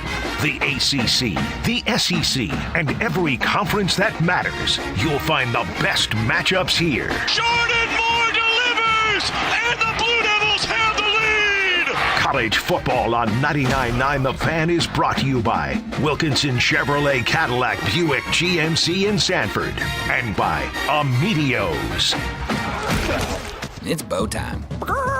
It's not just football season. It's tailgate season. And that includes every kind of football, whether it's got goalkeepers or goalposts. The kick is good! Because it doesn't matter where or how you tailgate. When you've got crispy chicken and fluffy buttermilk biscuits from Bojangles, your tailgate is better than great. It's legendary.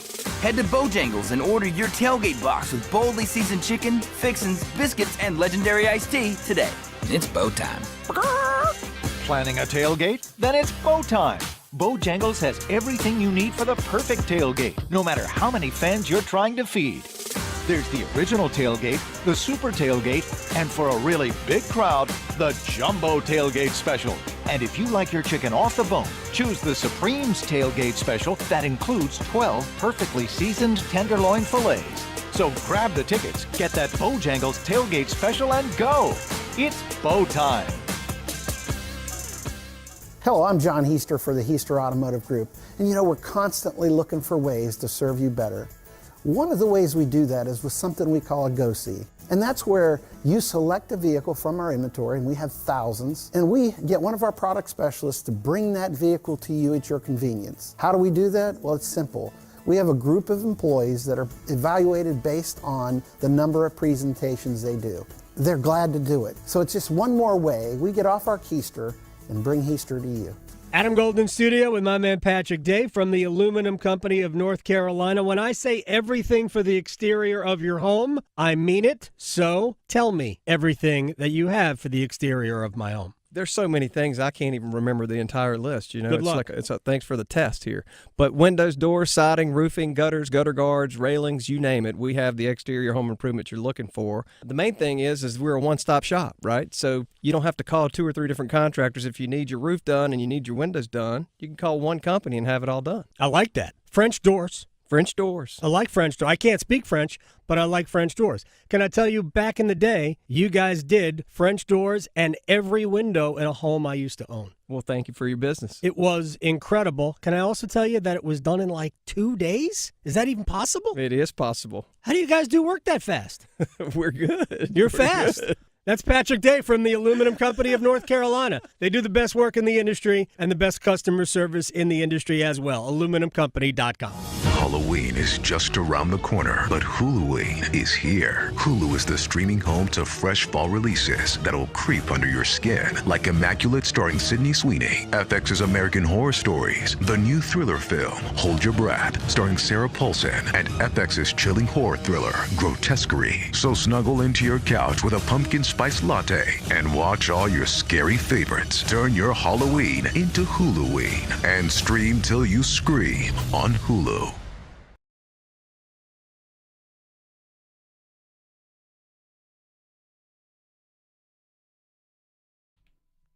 The Drive with Tim Donnelly, 99.9 The Fan.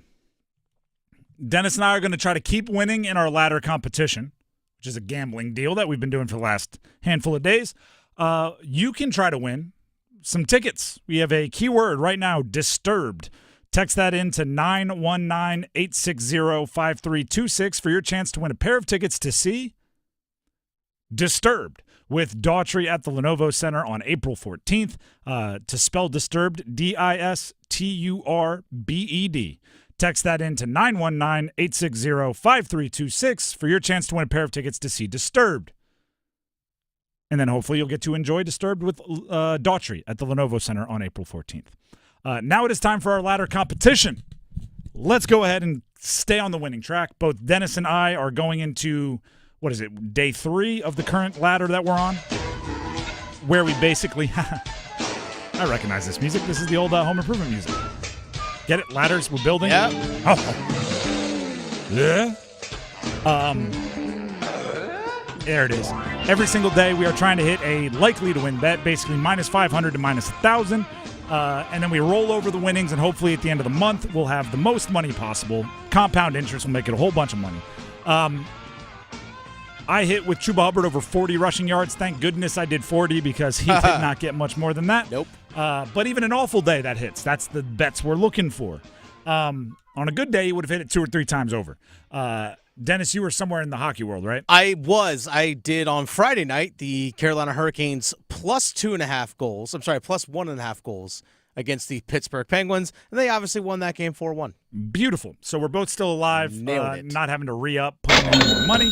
I am sitting here, I believe, with $12.50, something like that. I will double-check that. I'm at $12.20.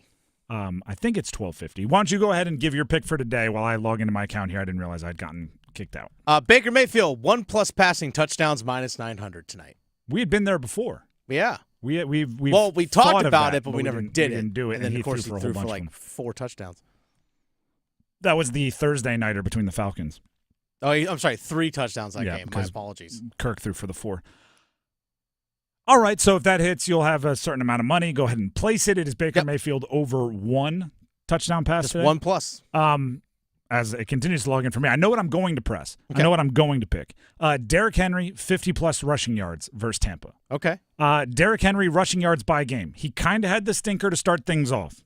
In the first game, remember, it was that Kansas City Thursday night game, came down to Isaiah Likely being half a millimeter out of bounds on the final play. But he still had 46 rushing yards in that game. Since then, he's gone for 84, 151, 199, 92, and 132. He needs just 10 carries to take the league in total carries, because right now he's one game behind most of the league.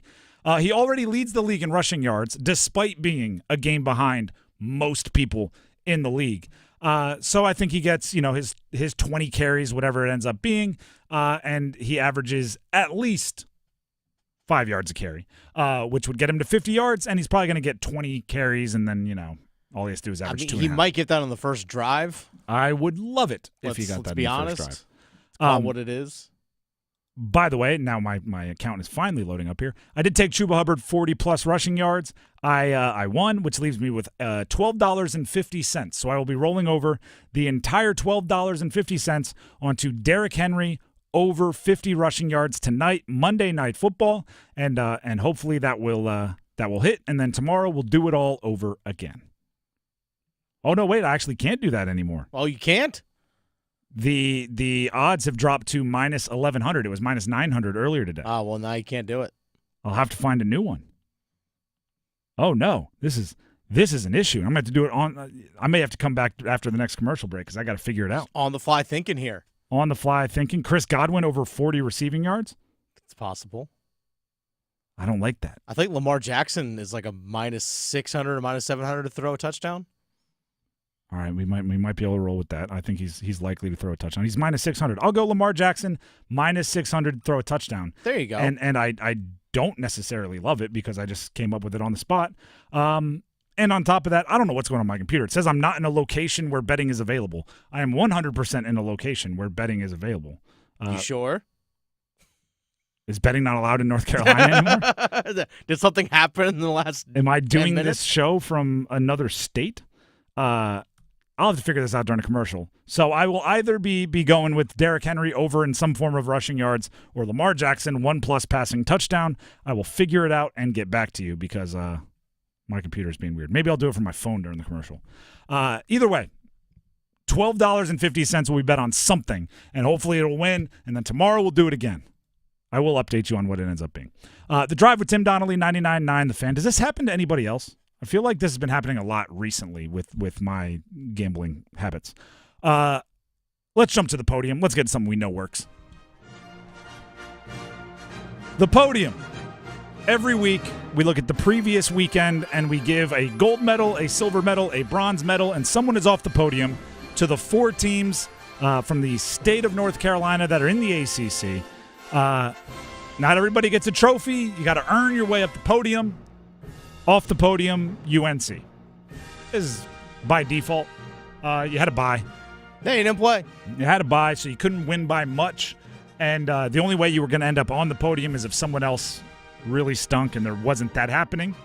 Which, by the way, thank you to the teams that didn't really stink because we needed some positive football in the state of North Carolina. I did see this. Just side note, I saw someone arguing it. I don't think it adds up. Have you seen, there's this viral clip or viral picture of an old Auburn running back field with the running backs, and it was Cadillac Williams, Ronnie Brown, and Brandon Jacobs, and somebody said, find me a more talented backfield than this 3, and of course there's a few of the Alabama when it was like Derrick Henry, Mark Ingram, Alvin Kamara, Yeldon, but there's also this. UNC was about 1 year away. Somebody said, wasn't there a year where it was Javonte Williams, Michael Carter, Omarion Hampton, and British Brooks? I don't think Omarion Hampton and the Javonte and Michael Carter overlapped. I think it was as those guys went pro, Omarion came in the next year. Yeah, he came in right after. So it's not quite there, but you were almost there. So, I saw the people making the argument on Twitter. I want to say I like your spirit. Just having Michael Carter and Javonte Williams was awesome. Just having Omarion Hampton, awesome. But I don't think they overlapped, not even as like a redshirt year. But I will say this. UNC gets a lot of flack for not really doing anything on the national scale with 3 years of Sam Howell followed by 2 years of Drake Maye. What about not doing anything on the national scale, having 3 years of Javonte Williams and Michael Carter followed up by 3 years of Omari and Hampton? Got some NFL running backs on that squad that are just NFL running backs on that squad, right? That's how they'll be remembered. Michael Carter and Javonte Williams, they were both drafted in 2021. First year for Omari and Hampton was 2022. So it was like a little break right there. Yowzers. Yeah. Yowzers. Anyway, that's off the podium. Let's get to the bronze, which is Wake Forest. 23-20 win at UConn. It's a good win for Wake. They were not favored in the game. UConn is, as we had to figure out earlier, they are above 500. So give Wake credit. Hank Bachmeier made some things happen. What was it? Damon Claiborne with 2 rushing touchdowns. Mm-hmm. It was a game where I don't know if anyone – Taylor Morin maybe had a 100-yard receiving day. But I don't know if there was many people on Wake Forest that played their best game. But some of the parts was good enough to get the win over a team that maybe not the biggest, baddest bully on the block, but not a pushover. We had the caller earlier explain that I guess UConn's coach was upset with referees' calls at the end of the game. 23-20, right? 23-20. I love that, too. And people are like, was it a hold? I don't know. Was it called a hold? Was it a pass interference? I don't know. Was it called? If it wasn't called, it wasn't. So there you go. Take that. Wake Forest gets the win, gets the bronze. I will say this, difficult to choose between silver and gold. Sometimes these podiums write themselves. Sometimes they're a little bit more difficult. Silver and gold was difficult. Silver goes to NC State. Come from behind, 24-23 win at Cal. You were a double-digit underdog. Really needed it to get towards bowl eligibility. Fell behind, right down double digits in the fourth quarter. Won anyway. Found what I believe is the next step for your quarterback, freshman quarterback CJ Bailey. There's a lot of good there. I think it's the most kind of impressive individual win. It's just the stakes meant so much more for Duke, which is why Duke ends up gold. We'll get to that in a second. Let's hear from Dave Doran, though, head coach of NC State, on what he's seeing from his quarterback, CJ Bailey. Yeah, he doesn't flinch. He believes in himself. He believes in his teammates. He believes in his coaches. He stays positive. And he's just got that it factor when it comes to how he manages things and overcomes.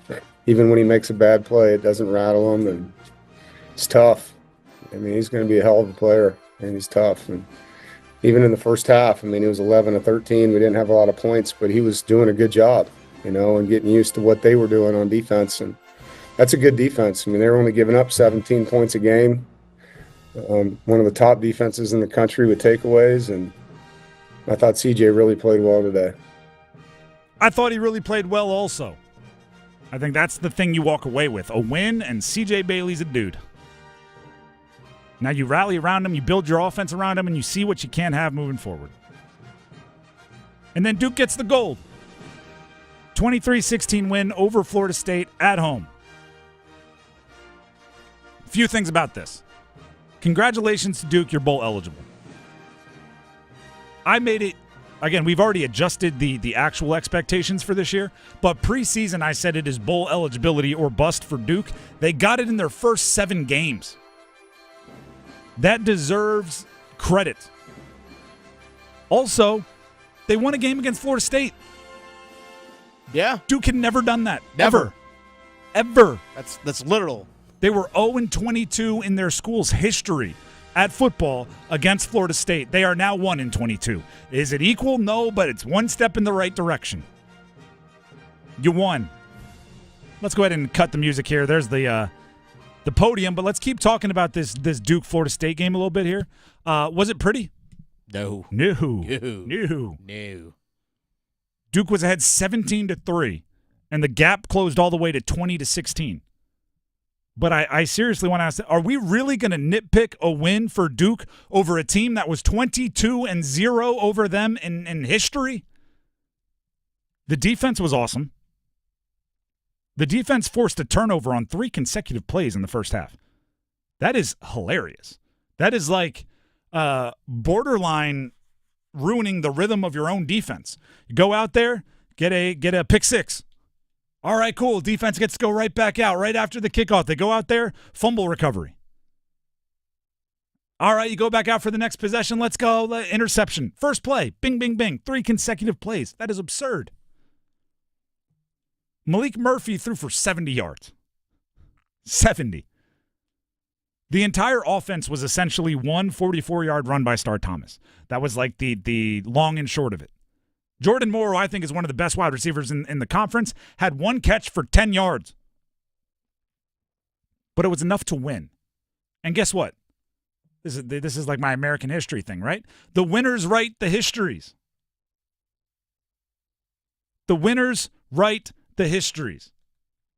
So, yes, it was an ugly game for Duke, but they beat Florida State, and they get to enjoy that. And they're bowl eligible, and they get to enjoy that. And now they are what I consider 2 wins away from saying they did not take a single step back when Mike Elko and Riley Leonard left the program. And if they want to go ahead and win one of the next 2 against number 22 in the country, SMU, or number 6 in the country, Miami, on the road, then I think it's fair to say you've taken a step forward from where Mike Elko and Riley Leonard left the program.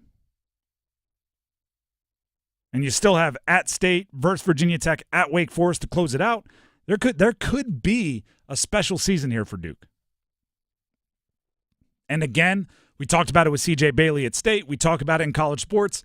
Then it becomes about building off of it, keeping everyone together. How quickly does Manny Diaz start getting eyes for other programs? How quickly does Malik Murphy? But in the meantime, you don't worry about that.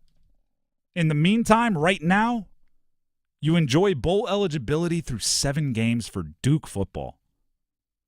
Right? We had the caller call in and said, I remember in 2007 when Duke was happy just to get a win. And I believe they finished that season with 1 win. It was over Northwestern. You've come a long way since then. And the mark of a really, really good program is dealing with change, dealing with turnover from year to year, and not taking that step back. So give Duke credit.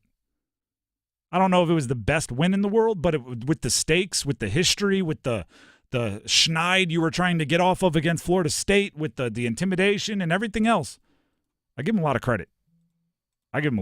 Hey, got the job done. A win is a win is a win. Yep. You're going to have to play better the next 2 if you want to get a chance at it. Well, there's that. But you have the chance, so go do it. I'll be at the Duke game on Saturday, and I'm intrigued to see how they play against SMU because SMU, by all accounts, is cooking right now. Oh, yeah. Oh, I mean, and SMU has a little pop to their game as well. Yeah, this is going to be their toughest test. Yes, for sure. And they're nationally ranked, and there's a bunch going on there. They don't throw the ball as well as I was assuming that they would. Everybody was very excited about telling me about their quarterbacks at ACC kickoff, right? Because we're learning about SMU, Stanford, and Cal, as ACC teams, right? We knew them as casual fans that just watch sports. But everyone was excited about their quarterbacks. Turns out they're a running team, third in the ACC and running the football. So Duke's defense is going to have to step up and stop that. Hey, Saturday's game might just take 2 hours. SMU averages points per game 40.7. Whoo! Duke points per game 25.9. But I'll also give them this: Duke's points allowed 17. Yeah, they're good. So think about that as far as like immovable object and unstoppable force. SMU averages 40.7 points per game. The Duke defense gives up 17 points per game. That's the SMU offense is 4th in the ACC. Duke's defense is 1st in the ACC. Duke defense better show up. The Drive with Tim Donnelly, 99.9 The Fan. Another bit of college football news. ECU head coach Mike Houston was relieved of his duties on Sunday. No longer the head coach at ECU, defensive coordinator taken over. Never fun when someone loses their job. Let's just call that what it is. But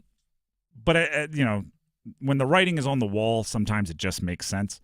3-4 on the year, another tough loss. 2-10 last year. ECU needs a jolt. We'll put it that way. They need a jolt. They need something new. They need something fresh. The bowl win in 2022, was it? I think they won a bowl game in 2022. Feels like it was. They did go 8-5 that season, 2019 or something like that. Feels like it was forever ago, but it really wasn't that long ago. But sometimes when that happens, by comparison, years like this feel so much worse. It's like we know it's in there, and it's just not getting done. And in that season in 2022, they were literally one kick away from beating NC State at home to start the season. ECU in its history does tend to show up well when they get those kind of regional ACC games. I say this a lot. As a group of 5 conference, a group of 5 team, I think ECU is a sleeping giant. I think they have a fan base that is fervent. I think they have support. I think they have a history. They have NFL guys that have played there. They have stars that have played there. It's really about getting the right coach that wants to be there for a while, and I think Mike Houston did. Wants to be there for a while and brings some kind of sizzle, right? Can embrace it, can reach the highs that we've seen East Carolina reach. It did feel like it was getting kind of stale. I'll put it that way. It did feel like it was getting kind of stale with that regime. But being in the American Conference, there's opportunities there. If you play well, I mean, college football playoff coming from the American Conference is not out of the realm of possibility. Is there? I don't even. Dennis, you're better at this than I am as far as tracking. Are there names that have already been mentioned? I know the firing just happened yesterday, but I wouldn't be surprised if a couple names are thrown out there. A name that's been floated around has been Joe Sloan. Who is the offensive coordinator at LSU. The last 2 years before this year, he was the quarterbacks coach for LSU. So, Jaden Daniels guy. Yeah. But before that, he was at Louisiana Tech for a long time as a position coach and became offensive coordinator as well. He played quarterback. He was a backup during his career at ECU, but he played quarterback at East Carolina. So he has obviously very direct ties to the school, having played there. 37 years old, turning 38 at the end of this year. So some people think that might be an option. Is because it's kind of weird because some people view a 37-year-old as a head coach as like old already. When you're looking for like the next young head coach, I'm like, oh really? 37? That's it. But that is a name that I'm seeing floated around a whole bunch. Is because all right, you can have some of the pedigree of he's coming from LSU. He's their offensive coordinator. I mean, LSU's a really good football team right now. And again, you have that direct ties. And if you're trying to recruit with, or appeal to alumni base and donors, it's like, hey, I'm as much purple and gold as anyone else here is. Like, I've got the diploma on the wall. And we're talking ECU purple and gold, not LSU purple and gold. Correct. But if you want, I already got the shoes to match. It's like, hey, you know what? The outfit, I just got to switch over to Adidas, and that's it. I mean, just based on that gut instinct is you call him every day until he says, stop calling me. Yeah, and then you still call him. Sounds like a pretty good one there.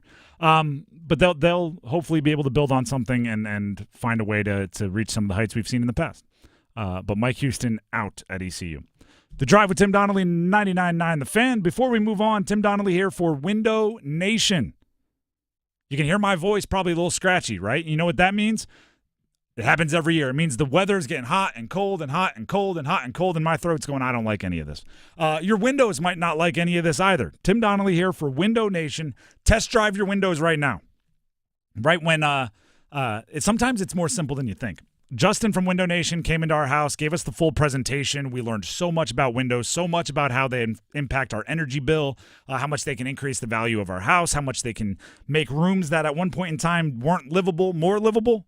Right? You have the room that you just don't go in the afternoon because it's too hot and the sun beats down on it. Yeah, they can fix that as well. So when I say it could be more simple, some of the demonstrations they do, they're scientific, right? They come with heat lamps and all these other things to test your windows.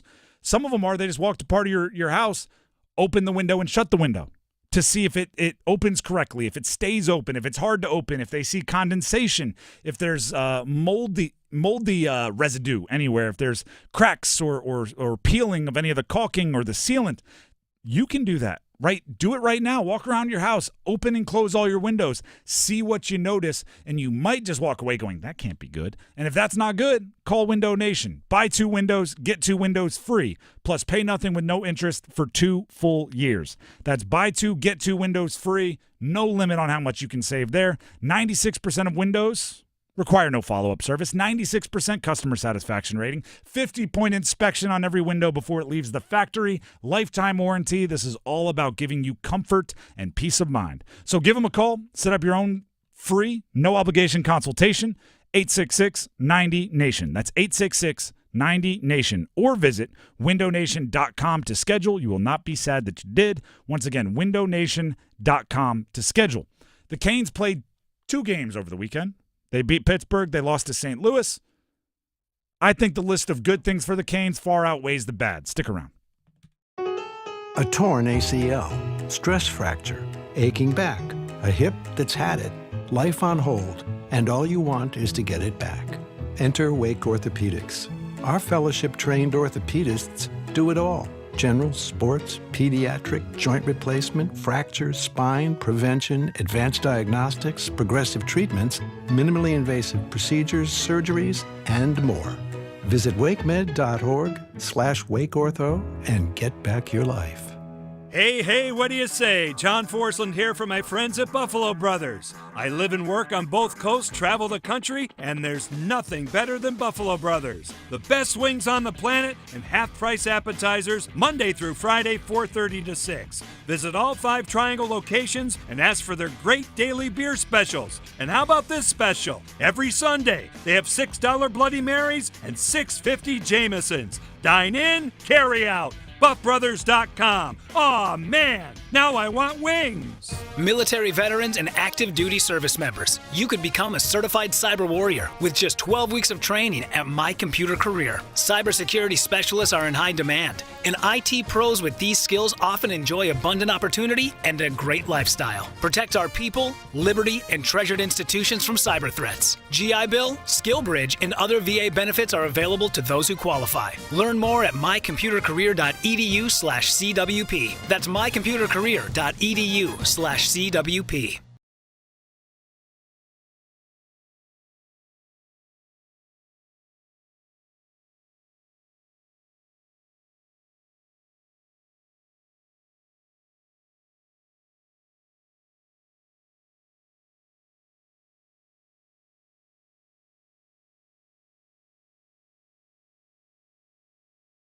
Hi, everybody. Paul Ihander from 99.9 The Fan for FanDuel. The NBA is back, and FanDuel, America's #1 sportsbook, wants you to catch all the action. Because right now, FanDuel is giving all users 3 months of NBA League Pass. All you have to do to catch every tip-off and buzzer beater is place any $5 bet on the NBA. And a lot of that action is about Boston going back-to-back. If you're new to FanDuel, just visit FanDuel.com/Paul. FanDuel.com/Paul and get 3 months of NBA League Pass courtesy of FanDuel. Make every moment more with FanDuel, official sportsbook partner of the NBA. 21 plus and present in North Carolina. After 3-month free trial, the full price of League Pass will be automatically charged monthly. Cancel anytime. No refunds. Terms, restrictions, and embargoes apply. Limit 1 pass per customer. See terms at sportsbook.fanduel.com. Gambling problem? Call 877-718-5543 or visit morethanagame.nc.gov. Train heating and cooling systems are engineered to keep up with you. We run together. Visit traininfo.com to find your local independent Train dealer and learn more. It's hard to stop a Train. Back for Aho. Gostisbehere. Does he have a lane? He takes it. He scores! A scary shot from Shane Gostisbehere. And there's your power play goal, Trip. The Drive with Tim Donnelly, 99.9 The Fan. The Canes are 2-2. I thought it was interesting. ESPN put out a panic meter for all of the NHL teams. Canes were above average. They were 5.5 out of 10 for panic. They're 4 games in. What? Already? And actually, granted, 2-2 could be better. Don't get me wrong. 1-1 over the weekend. You'd like for it to be 2 wins. But I think the list of good things for the Canes greatly outweighs the bad things. Even if it was a 1-1 weekend. Things you love to see from the Canes over the weekend. Let's start with the Pittsburgh game. Another Jackson Blake goal. Gotta love it. This is now a rookie on a veteran team with 2 goals through 4 games. At the time, it was 2 goals through 3. Martin Necas power play goal. Love it. Need that guy to get going, not just on the power play, but it killed two birds with one stone, getting the power play going and getting Martin Necas going. Shane Gostisbehere, power play goal. That guy is living proof of his role coming to life. He is a blue line goal scorer for the Canes. Yes, Barry Kokaniemi, 2 assists. I like that guy being a playmaker. If he can keep it up, keep getting everybody else going, I like it.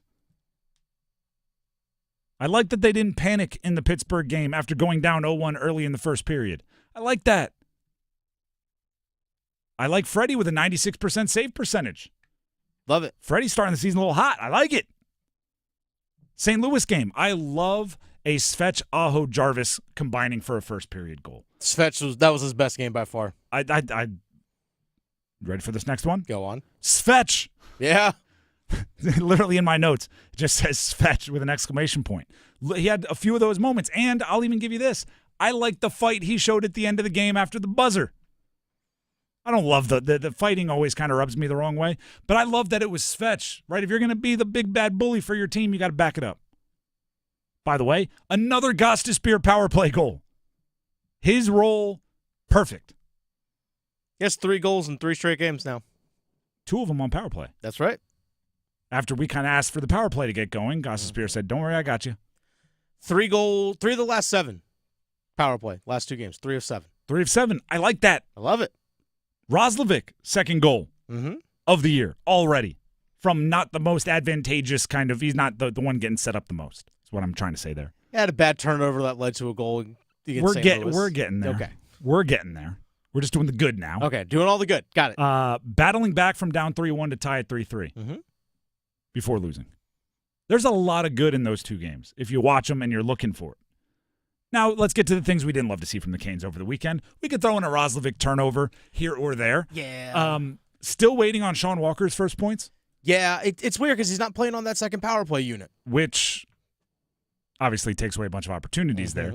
But also, part of the bill of goods I was sold when he came in was this dude can skate and this dude can get up the ice and he can make that impact. Have yet to see it. Burns and Slavin were on the ice for 3 of the 4 goals St. Louis scored. Now, I'm not worried about them, but that's weird, right? Yeah. That's not what I would like to see at this point for your top defensive pairing, featuring one of the best defenders in the entire league in Slavin and one of the more accomplished guys around the league in Burns. I'm just going to throw this out there. Things you don't love to see from the Canes, the entire second period versus St. Louis. Oh, gosh. Just didn't love it. Especially because that first period was so awesome. And the third period is pretty nice. The third period was really good. Battle back. So really, of the 6 periods they played over the weekend, there was one that was horrendous. Mm-hmm. You don't want to have the one, but 5-to-1 ratio is pretty good. Yeah. Pyotr Kochetkov, not where I would like him to be to start the season. And again, against St. Louis, saving less than 80% of the shots faced. That's not going to get it done. I'm not waving any panic flags or smashing any panic buttons yet. But it's something to note, right? Freddie's playing better than Pyotr. I hope Pyotr ends up being the guy. 15 minutes in the third period against St. Louis, not being able to tie it up is frustrating. Because part of what I think is awesome about this Canes unit is they do have the guys who, when unlocked, can go kind of be ballers, right? And to me, when you're down a goal in the third period, that's when I'm like, go be an and one mixtape tour guy, right? Like, go show off your handles, your dangle. Go do something crazy. Go try to snipe. Like, do something, and you have the talent, so I want to see it, right? It's when Steph Curry's in the fourth quarter down 12, you're like, you know what he's going to start doing? Like, I want the Canes to start changing up maybe their vibes a little bit, and maybe not at 15 minutes, but at 8. You're still down. At 6, you're still down. And then I'm going to add this in. The Hurricanes are the 4th most penalized team in the league. There have been some moments where, like, I want to sit here and I want to get mad at somebody for not having enough production, and then you realize, well, actually, their time on the ice is like a third trying to kill penalties. And it's really hard to end up with a bunch of points if you're out there just trying to make sure the other team doesn't. So you have to get cleaner, and I know that's annoying the heck out of Rod. I know he's not jacked up that you keep giving yourself the man disadvantage. So that's the good. That's the bad. I think the good outweighs the bad. I think there was more to build off of than there was that you want to eliminate.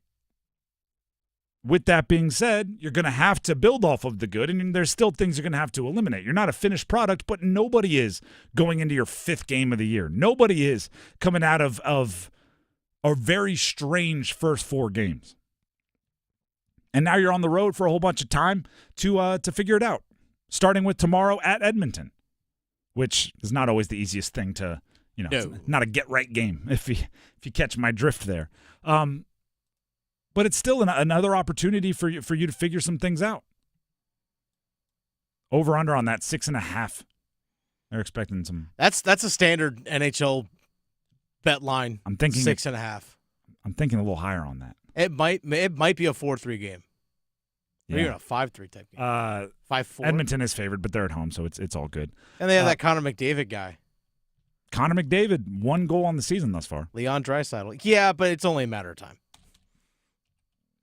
Has he earned the benefit of the doubt, is what you're saying? Yeah, as the best player, as the alien that he is, yes.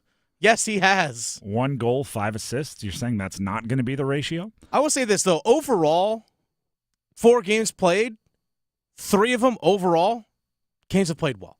Yes, that's what I'm overall, saying. 3 or 4. The good outweighs the bad. Yeah. And hockey is a big sample size sport, for better or worse. Like, if you just keep playing good hockey, everything's going to settle out over time. If you look at 4 games, 2-2, you might be playing overwhelmingly good hockey for most of it, but it's weird enough in a 1-game set that you can lose a couple. I just look at the Canes and I think if they play as well as they've played really the last 3 games for most of the season, I think you're going to walk away A-okay with your win-loss record. Obviously, you want to see improvement in certain areas. Don't get me; they're not perfect, but I'm so far away from panicking, it's ridiculous. You know, I don't know if you noticed this tweak that they made on the power play the last 2 games. Is as opposed to Andrei Svechnikov being on the wall on the power play, they actually put him in front of the net, and they move Aho out to the wall and actually moved Jarvis up to the high slot. And just the physicality of Andrei Svechnikov, because he likes to play that physical style of game, I think it actually allowed him to be more in his comfort zone. Because I talked with Walt Ruff about this during the first and second intermission, is that it seemed like it allowed him to challenge plays more, just being that physical guy in front of the net. And we saw that led to his first goal. Puck's in the corner, makes a challenge on the guy, forces the puck around the net, then Jarvis does what he does, gets the puck to Aho, just quick one-touch pass, and Svech was there to clean it up. And that's something that I think was a difference, is putting Aho on the wall, allow the puck to be on his stick more, so he can use his vision and his playmaking, and allow Svech to use his physicality. And sure enough, they've scored 3 of the last 7 power plays in the last 2 games. Little tweak, just a little tweak. I know these players exist in football. I'm sure they exist in hockey, and I think Svech is one of them. Mm-hmm. I think he needs to get popped once or twice before he kind of wakes up. You see the running back that needs to get 2 5-yard gains where he's kind of pinned between defensive ends, and then all of a sudden he's like, all right, now the juices are flowing. Yeah. I almost feel like Svech needs to just get roughed up a little bit, or even hit someone else. He just needs contact, and then it gets him going. And I think in years past it's been tough for him to do that because he's always been nursing some kind of injury or coming back from some kind of injury that he's trying to protect. This year they probably are a little bit more comfortable saying, no, you get in front of the net and get a little bit of the physicality out, because he's not coming off of a knee injury or anything like that. So I'd like to see it. I didn't notice it exactly, but I do like to see him roughing it up. The Drive with Tim Donnelly, 99.9 The Fan. Tim Donnelly here for Miller Lending, home of the no-cost loan. Gordon's been doing no-cost loans since 1987. So as others might, try to figure it out or say, oh, now we can do this because the market, it's such a good time to use this particular equipment or mechanism. Gordon Miller's like, no, it's always been good to use this particular mechanism, and we've been doing it for decades and decades to help our clients. You're just trying to jump on a new fad, right? And oh, by the way, Miller Lending, located in Cary, so it is locally owned, and if you need to, you can go see him in person, which I always feel a little bit more comfortable with. You may want to listen to another lender, and they may say, oh, this is all about what you're going to be paying over your 30-year mortgage. And Miller Lending will be real with you and say that, well, yeah, this is what you would pay if you paid out over a 30-year mortgage. But the average mortgage in our country, 4 years or less. So stop buying down rates that you won't keep for more than a few or a handful of years. Instead, be prepared to be as flexible and adaptable as possible with a no closing cost loan. Give them a call, 919-447-3377. That's Miller Lending at 919-447-3377. Or you can visit them online at millerlending.com. Once again, millerlending.com. Miller Lending is an equal housing lender, NMLS number 250-2146. We're going to take a break, but when we come back, we have the starting five. Enjoy Club Lenovo music on the way out.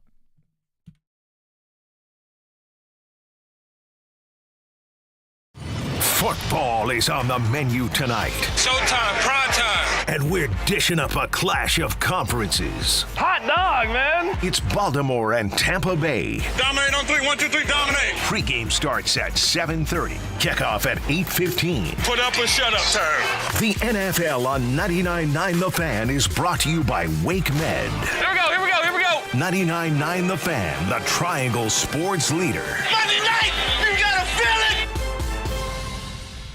At Wake County Public School System, our team is committed to providing a safe, accessible environment for every child. We're hiring bus drivers starting at $20 per hour and special education instructional assistants starting at $19.35 per hour. Plus, we offer attractive benefits, growth opportunities, and a positive, inclusive culture. Come work for the largest school district in North Carolina and help provide safe transportation and extra support to awesome students. Apply now at careers.wcpss.net and discover a place where anything is possible. Paid for by government. Now is the time to fill your vault with Morgan Silver Bars. Grab your piece of America's silver legacy with this special offer. These spectacular shining silver bars featuring a crisp image of the iconic Morgan silver dollar, a legendary coin that has captivated collectors for generations. Americans treasure owning silver bars and coins, putting them away for themselves and their loved ones. Call now to secure 1 ounce silver bars minted in 99.9% pure silver and made in the USA. You'll be glad you did. Hurry, don't miss out on this special deal. Save $10 per silver bar. The more you buy, the more you save. Limit of 25 bars per customer. Call to learn more. Plus, with qualifying orders, you'll receive a free Morgan silver dollar. That's a $59.95 value and free shipping. Call 1-800-222-3967 now to secure your 1 ounce Morgan silver dollar bars. That's 1-800-222-3967. We all hear the radio ads about the IRS. They tell you to be afraid, to be scared, and they try to frighten you into calling. I'm not here to do that. Tax Relief Advocates is different. TRA is here to tell you that if you owe money to the IRS, whether it's $5,000, $50,000, or $500,000, we have a solution. It doesn't matter if you're sitting in your car, at work, or with your kids. No matter where you are, call now. 800-575-8157. Don't lose hope. TRA can eliminate or reduce what you owe to the IRS. Generous programs are now available that can give you a fresh start. Our passion is taxes and helping individuals fix their IRS problems. We have over 1,000 5-star reviews on Google and an A+ with the Better Business Bureau. You don't need to be afraid of the IRS any longer. End your tax nightmare today by visiting us online at TRA.com or call 800-575-8157. That's 800-575-8157. Tax Relief Advocates. Real solutions for real people. This hour of the Triangle Sports Leader is powered by Ritchie Law Firm, injury lawyers. Ritchie Law is on top of it. Go to ritchielaw.com. That's ritchielaw.com. They score! WCMC HD1 Holly Springs. Take us with you on radio, web, app, Alexa, and YouTube. 99.9 The Fan, the Triangle Sports Leader.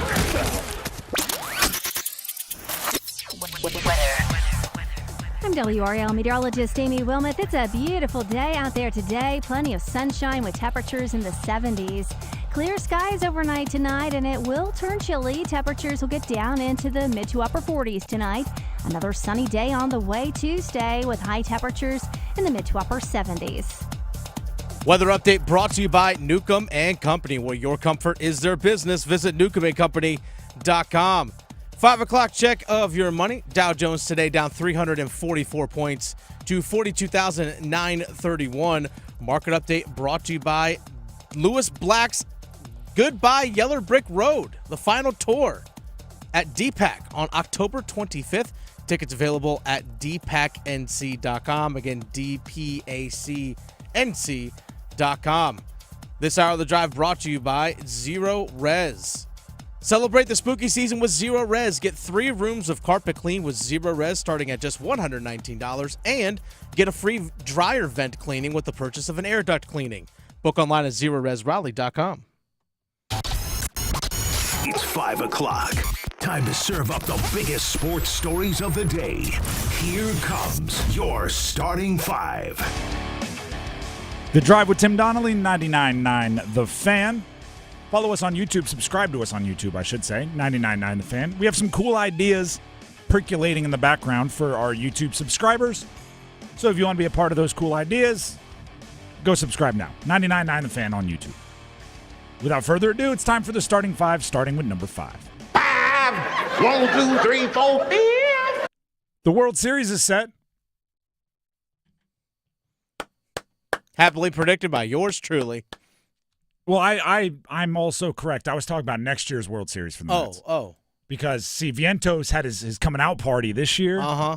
Now we have Lindor, who's an MVP in his prime. You have Vientos, about $170 million coming off the cap this offseason that they're going to spend. There's a cap. It's coming off the books, I guess would be the way to say that. So next year, this was just about, we were actually ahead of schedule for the Mets, just getting those reps, you know what I mean? Those high leverage reps. What's going on now? What is it? Dodgers, Yankees? Whoa. Just the whoa, right? My whole pick. Yeah, like what, did Dennis see this coming or something? Yeah, like, I did. He didn't predict next year's World Series like I did. No, I'm kidding. That's actually pretty impressive. I went straight chalk, but But baseball rarely goes that way. No. And this is, it's Judge, it's Soto, it's Shohei, it's Mookie. It's a lot of star power from the 2 biggest markets, New York, L.A., 2 of the biggest baseball brands out there. If baseball can't capitalize off this World Series, they're going to have to really head back to the drawing board and start, lighting balls on fire or something and adding in a 2-run home run if you hit it off the bull in left center field. Okay. They're going to have to start looking into crazy, adding trampolines at the warning track to see if you can't get more robbed home runs. I don't know what it is. Down. But this is about as made for TV as a World Series can get. Mm-hmm. Should be long balls, should be exciting players, should be stolen bases, all of it. Who did you pick would win? Dodgers. So you have Dodgers over Yankees? Mm-hmm. How many games? Let's just test it. 6. Dodgers in 6. Yankees are too good to get swept. Both teams are too good to get swept. Dodgers in 6. And then in 2025, Mets, right? Sure. Yeah, all right. Over your Orioles. You're right. That's right. Mets over Orioles. Next year. That's next year. That's what right. I've been saying from the beginning. Yeah. Did you? Y'all, you didn't think I meant this year, did you? No. Oh, okay, good. It was fun for the Mets fans. I'm just going to throw that out there. It was a really good run. I do think it'll benefit them long term. I do think Vientos had his coming out party, and he's now going to be a dude. And Lindor is ready to be the focal point of a contender. It was fun, but tip your cap to the Dodgers. They're a good squad. Yeah, they're awesome. They're way to go, Shohei. I don't know. I'm dealing with the loss in a strange way. That's number 5. Let's get to number 4. 1, 2, 3, 4, all together. Duke basketball had a little exhibition against Lincoln, coached by Julius Hodge. It took about 2 seconds for Cooper Flagg to block a shot and have everybody get really excited. Oh, yeah. A lot of Duke fans quite steamed up over that one. 107-56, by the way, Duke over Lincoln. Cooper looks like the real deal. And I'm going to throw this out there. That freshman class looks like the real deal. Yeah. Con Knipple looks like a flamethrower from 3. 5 and 9. And I think it was 5 of 7 or something in the first half. Mm-hmm. It was. They got something cooking. Tyrese Proctor, when he gets in the game, it's very obvious that he's been given a mandate from John Shire, which is go. Rebound. You're a 6'5", 6'6" guard. If you get the ball, don't outlet run. And if that team gets running, they're just going to have, like, Common Malawash is huge. He's a legit, I would say, 7'2". I think he's listed at 7'3". But he can run. Cooper Flagg can run. These guys can all get out in transition. Granted, it was against Lincoln, so you got to take everything with a bit of a grain of salt. Not like they were playing a top 10 team. But buckle up for some hype for this Duke squad. There's going to be highlights. There's going to be big plays. And people will react positively and negatively to that because that's what Duke basketball does. Along those lines, Cooper Flagg is a preseason AP All-American. Do you have that list in front of you, Dennis? I'll pull it up here real fast. Preseason AP All-Americans came out, and there's always going to be a little drama when a true freshman makes the list because there's all of the what have you accomplished? Oh, it's all hype. You know, you didn't do anything yet. But there are a few players every couple years that warrant that hype, and I think Cooper's one of them. He's not the only one on the AP Top 25. Who else is? Mark Sears from Alabama actually had 54 or 55 votes, so he actually had the most. Wow. R.J. Davis, North Carolina, second most votes with 51 of 55. Hunter Dickinson, the 12th-year player in Kansas. He has, I'm exaggerating there slightly. Only a little bit. But Hunter Dickinson he wasn't at Kansas for all 12 years. He started at Michigan. He did. He had 42 of the 55 votes. Johnny Broom from Auburn, he's a junior, had 34 votes for the AP team. And then Caleb Love, former UNC star, now at Arizona in his final year, and Cooper Flagg tied for the final spot. Each had 24 votes. By the way, both Mark Sears and R.J. Davis averaged 21 and change. Yes. 21.2 for R.J. Davis, 21.5 for Mark Sears. I don't. Whoever voted for Sears and not Davis, I've got questions, but we're nitpicking there a little bit. I actually think it's a pretty good All-American team. I don't have any huge quibbles, but you know, I'm not surprised that 2 of the 6, right, because there was the tie, are from right here in the Triangle, a.k.a. the Mecca of college basketball. That's right. I mean, let's see a lot of, oh, look at that, a lot of ACC. Imagine that. Seeing a little Big 12 in there. That's okay, fine, good for them. And that's in SEC. Where are you at, Big 10? Probably punching each other in the post and just pretending that makes you a good basketball team. Exactly. Was that too harsh on the Big Ten? No, that's just being honest. I don't care. But anyway, it's fun to have actual games to talk about. There's also these secret scrimmages going on. Yeah, these are always fun to hear about. I heard VCU kind of whipped up on Virginia. Oh, did they? Do you think maybe Virginia had something else on their brain? Is they have anything else going on? I love the secret scrimmages. I think they're fun. The Drive with Tim Donnelly, 99.9 The Fan. That's number 3. Let's go ahead and jump to number 2. Wait, that was 4. That's number 4. Let's jump to number 3. Numbers, counting. On-air this math. year, next year. Everybody else is confused. I know what's going on up here. Only I know what's going on up in this brain of mine. Do you? At times. A lot of college football news from over the weekend. State went to Cal, got the win. Duke at home against Florida State, first win over Florida State ever. UNC was on a bye. Wake Forest got a win. It was kind of a nice change of pace for college football in the Triangle because the underdogs found a way to win. Meaning NC State was a 10-plus point underdog, beat Cal. Wake was an underdog against UConn, beat UConn. Duke, I know they were the favorite against Florida State, but this is a team they had never beaten ever. 22-0, Florida State was against Duke. There's been a lot of Mondays where we open up the phone line on a Monday sound-off, and it's just brutal. It's just this team lost, that team lost, this team didn't live up to expectations, that team didn't live up. Carolina Panthers didn't. Oh, wait, that happened still. But at least on Saturday we had some respite, right? A little bit of fun, a little bit of excitement. So shout out to those schools. C.J. Bailey, freshman quarterback for NC State, way to go. Duke, shout out to that defense, forced 3 turnovers on 3 consecutive plays in the first half against Florida State. They won that game basically on points off turnovers alone. So there was some good. There was some not so good, but they overcame it. And then Wake Forest beat UConn, which UConn has become like. Does UConn really want to be a part of the Triangle? I feel like they just keep playing teams from around here. I think they do. They played, what was it, NC State last year? They played Duke last year and this year. They played Wake Forest this year. Have you ever seen a team that wants to be in the ACC more? They're just like, we'll play an ACC schedule even if you don't put us in the ACC. We just want to be in the ACC. Can we be in the ACC? I mean, let them in. We have a Hurley on our basketball. Does that work? Yeah. I mean, I know he's not your Hurley, but he's a Hurley. Also, Mike Houston fired from ECU. Dennis, you surprised by that move at all? I'm not surprised by it. I'm really not. I think people were waiting for it to happen, and I think actually, I know a few alums of East Carolina I talked to, and they're like, yeah, it just needed to happen. The guy needed to go. It ran its course. It's what it is. I'm not surprised by it. I mean, it is interesting that it's the first firing in college football. Oh, wow, really? I mean, this season, yeah. Well, I guess you get the jump, if you will, on the hiring process. I didn't realize it was the first.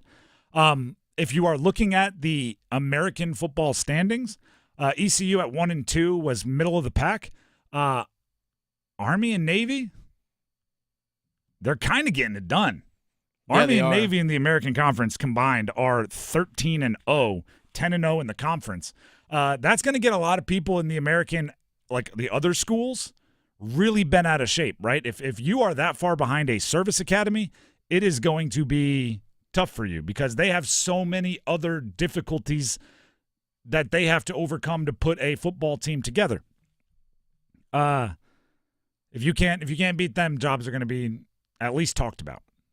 The one thing I will say though, and this might be going away because now with NIL you can kind of pay more players than just the guys that are on scholarship. We used to play against Navy, and you know what I vividly remember again about the Navy team? They had 1 billion dudes because everyone at Navy's on scholarship. So walk-ons and scholarship guys were the same. I guess the only difference was like who got more gear or something. I don't really know. But they used to have like 200 guys on the sideline for their home games, and they would, the rumors were that they had a scout team that started working on your offense like 3 days before or 3 weeks before because they had so many guys that they would rotate through their scout team. I guess that could be going away because now big schools you can just give NIL deals worth of scholarship to 1 billion guys. But Army and Navy, they're making it happen, and East Carolina wasn't, so Mike Houston was shown the door. That's number 3. Let's get to number 2. Just the two of us. I got those numbers right. Yeah, you did. Canes 1-1 over the weekend. They beat Pittsburgh. They lose to St. Louis. I think there was way more good than bad in that. Oh, yeah. Dennis, give us a few things that stood out to you. Power play. Finally getting going. Power play. It's a positive. Just the tweak of just shifting guys around, like where they're positioned on the ice. To kind of equate to people that don't know, they basically put Svetch from the wing on the power play, basically down to the low post in front of the net, essentially is what they did, and moved Seth Jarvis to the high post, like around the free throw line. It's basically what they did, and moved and they let them Aho both to the wing. create from there. It's not like you're just throwing it into the post back to the basket. Like Exactly. there's movement there that's happening also. Yeah, so I think it just allows Svetch to play into his style of the power forward physicality. And also I think it also helps Aho because the puck just stays on his stick for longer and allows him to use his vision and creativity. And then Jarvis is also he's quick with making decisions and everything. It has fits perfectly since they made that little tweak. 3 goals in the last 7 power play attempts over the last 2 games. That's what I wanted to see over the weekend was the power play get going, and it did. I've talked about this in the past.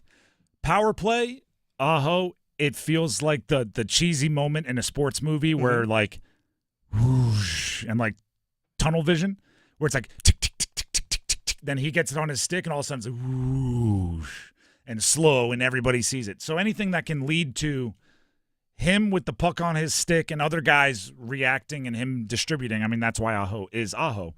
I'm more in favor of him being the creator. If you want to throw Svetch in front of the net, big dude, powerful guy, the Canes need a net front presence. It's one of the reasons why I do like what Jackson Blake is doing. I don't know if, by the way, the rookie scored another goal against Pittsburgh. And I just want to throw this out there. I saw that he was sent down, and I'm air quoting this, to Chicago. He was not actually. This is a salary cap move where like he'll be down and back up before you even notice. It's a paper transaction. Exactly. So don't expect to be like, oh, you scored 2 goals in your first 4 games and you get demoted. That's not how this works. I don't think Jackson Blake will end up being a guy that makes his living in front of the net. But we talk about the hockey IQ of him. I think he kind of sensed that they needed it, so he's just been there more often because he's just going like, that's where the gap is, and I fill in gaps because I'm that guy. Svetch is someone with a skill set that he could make a living down there. Like, he could be there more. It's not just, oh, there's the gap, so I'm going to fill it. To go back to your basketball example, every once in a while you have like a guard who he's like, all right, I guess I'm going in the post because we need spacing and no one's down there, so let me go stick my butt in the gut of this 6'9" guy. That's not Svetch. Svetch is a 7-footer. Like, Svetch is a guy that's like, no, I'll go into the post and I'll dominate down there and I'll distribute and I'll make it happen. So I like Svetch down there. Again, we went over the good and the bad of like all the Canes earlier. I'd like to see Pyotr get off to a hotter start. Pyotr Kochetkov. I wouldn't say he's letting in softies, though. He's been challenged. I'd still like to see him do a better job of keeping the puck out of the net. That second period against St. Louis was rough for everyone, but I think especially for Pyotr. I just feel like I have to say that because I've been so pro Pyotr, so pro Kochetkov. He's been my guy. I want him to be the goalie one for the Canes. I just want to acknowledge that, you know, we call out even the players that we like, even the players that we're high on when things aren't going well. His save percentage isn't where it needs to be, but it's also not where I think it will end up at the end of the year. I think he'll get better. Freddie's been playing very, very well. Call a spade is what it is. Anything to add before we move on, Dennis? I don't know if you noticed this, but during the game on Saturday against St. Louis, Jackson Blake got bumped up to the second line. I thought I saw that. He did. He flipped Roslovic and Jackson Blake. I think you're going to see a lot more of that kind of experimenting. Yeah. And paid off. Jack Roslovic scored. And I think just getting Jackson Blake up there in that top 6 is good for everybody long term. That's number 2. Let's get to number 1. Go one! Panthers lost to the Commanders over the weekend. Yikes. Do you know how you know it wasn't a good game for the Panthers? The scoreboard? Dave Canales was asked in the post game if there was a level of embarrassment following the loss. That's not just a loss. You lose a game in the NFL, everybody does. Teams lose. It's got to be something special for people to be asking about, was that embarrassing? Dave Canales, is there a level of embarrassment following that loss? Here's his answer. I'm proud of our guys. I'm proud of the work that we do. So for me, I never go to that place. For me, it's about honoring the guys that are there, that try their butts off, in practice, and I'm proud of that, But it's got to show up on game day, and we can have great weeks of practice or whatever it is, but the carryover and the mentality, that part needs to be consistent for 4 quarters. I hate that. There's subtle differences, right? Proud and confident. I think confidence comes from the work you put in practice, comes from the work you put in during the week. You can be confident going into this upcoming week's game, regardless of how well you played on Sunday, because of the work you put in. But proud is a past tense thing. Proud is of what you put on the field. It's not what you think you might put on the field in the future. Proud is of what you did on Sunday. How in the world are you proud of a 33-point loss? How in the world are you proud of that game? 40-7, and to be completely honest, it didn't feel that close. 40-7, and the opposing team's stud number 1 all-everything quarterback played 8 plays, 9 plays before leaving with an injury? And a few of those plays at the end of that first drive, he had already hurt his ribs, so he was running and literally just fell over. Then the backup, Marcus Mariota, comes in and lights you up. Proud is such... You can't be proud of that.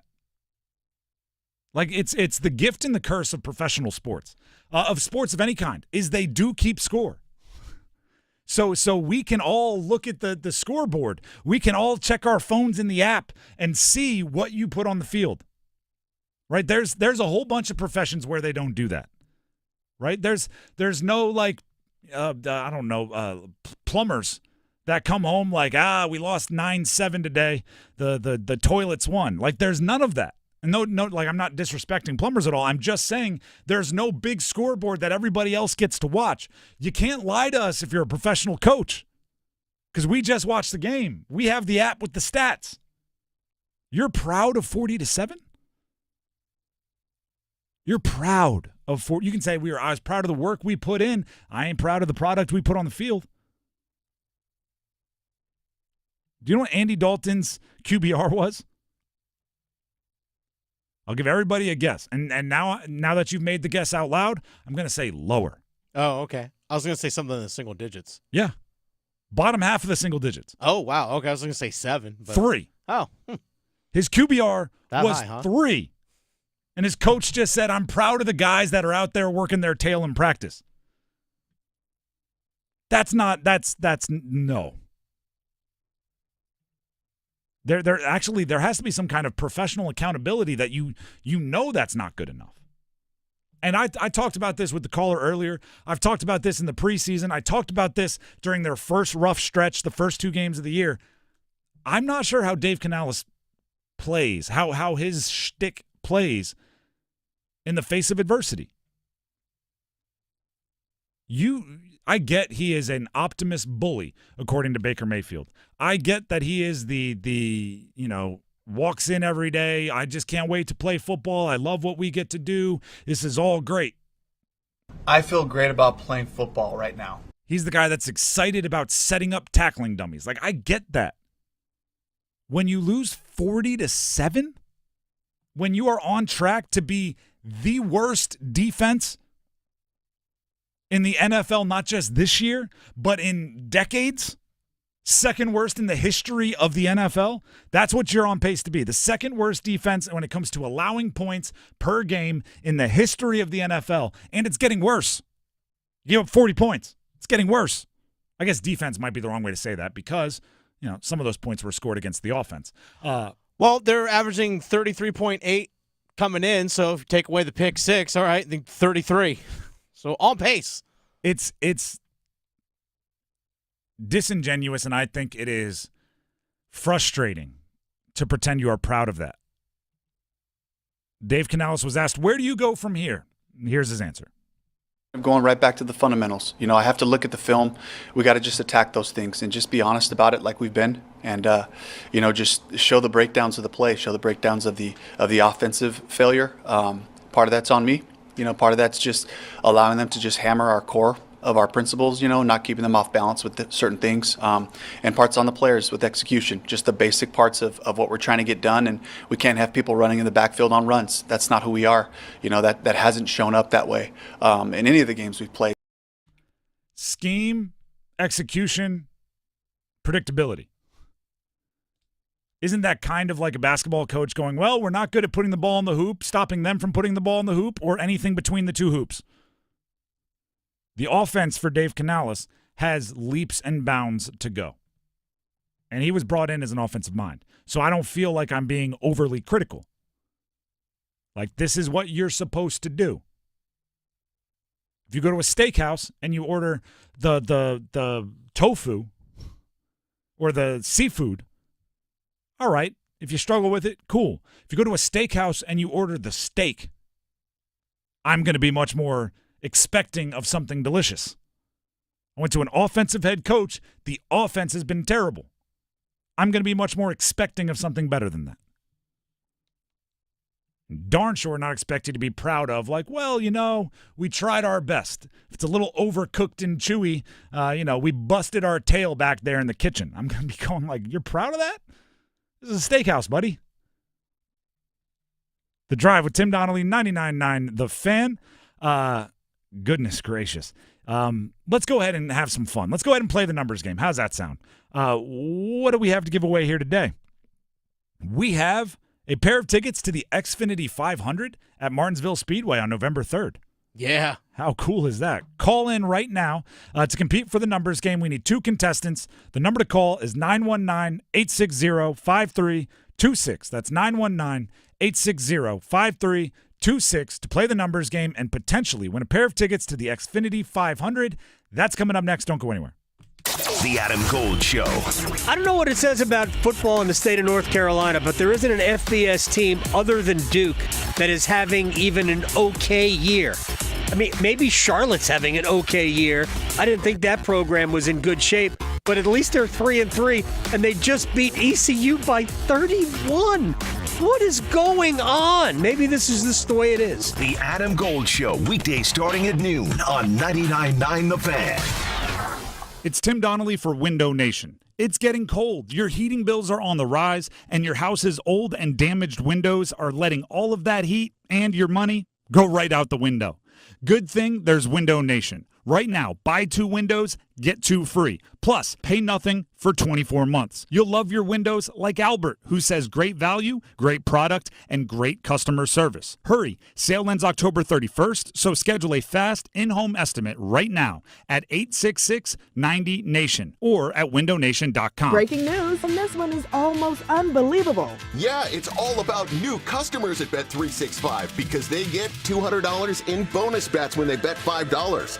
And even better, bonus bets can be used on the spread, totals, and player props. There you have it. Bet $5 to get $200 in bonus bet. And see why. It's never ordinary at Bet365. Gambling problem? Call 1-877-718-5543 or visit morethanagame.nc.gov. Terms and conditions apply. It's bow time. It's not just football season. It's tailgate season, and that includes every kind of football, whether it's got goalkeepers or goalposts. The kick is good! Because it doesn't matter where or how you tailgate. When you've got crispy chicken and fluffy buttermilk biscuits from Bojangles, your tailgate is better than great. It's legendary. Head to Bojangles and order your tailgate box with boldly seasoned chicken, fixins, biscuits, and legendary iced tea today. It's bow time. Planning a tailgate? Then it's bow time. Bojangles has everything you need for the perfect tailgate, no matter how many fans you're trying to feed. There's the original tailgate, the super tailgate, and for a really big crowd, the jumbo tailgate special. And if you like your chicken off the bone, choose the Supreme's tailgate special that includes 12 perfectly seasoned tenderloin fillets. So grab the tickets, get that Bojangles tailgate special, and go. It's bow time. Veterans, you've served our country. Now it's time to serve your future. Why carry the weight of high-interest debt when you can use your home's equity to wipe it out before January? Hey, it's Dennis Cox from my friends at Loan Pronto. If you're a veteran, Loan Pronto's VA Equity Advantage program lets you access 100% of your home's equity, so you can pay off high-interest credit cards, car loans, and more. Imagine pulling out tens or even hundreds of thousands with no junk fees and no hassle, and locking in an APR in the 5s. Most veterans using Loan Pronto save over $800 a month. Plus, if you're stuck with a high mortgage rate, ask about our VA Streamline Refi with no income verification and no appraisal required. Loan Pronto is committed to honoring your service. Call now and take control of your financial future before the new year begins. Call 919-381-1760, loanpronto.com, 919-381-1760, loanpronto.com. Equal housing lender, NMLS 1661781, subject to lender approval, NMLSconsumeraccess.org.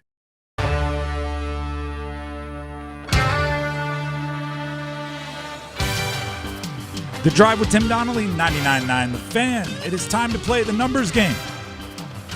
The 2 contestants will be competing for a pair of tickets to the Xfinity 500 at Martinsville Speedway on November 3rd. Those contestants are Jay on Walnut Street and Mitchell and Raleigh. Jay, we'll start with you. As always, we have to ask a question. We will pick our favorite answer to see who gets to go first. The question on a Monday is usually the same. What was the highlight of your weekend, this past weekend? But because we're a sports show, go ahead and keep it sports related. All right, so it's Jake, like you got Jake with State Farm. All right. Jake, and no, it's all good. I was just calling you by your initial. Yeah, we took a 3-day weekend. I took a 9-year-old and 5-year-old daughter to the state fair. 7 hours later, we're leaving. I'm going to go to X Golf. It's the best simulator in Cary. They don't want to go, but they get as many votes as bills they pay. So not a darn one. So now we're on the way to X Golf across the street from the McGregor Country Club. All right, I like it.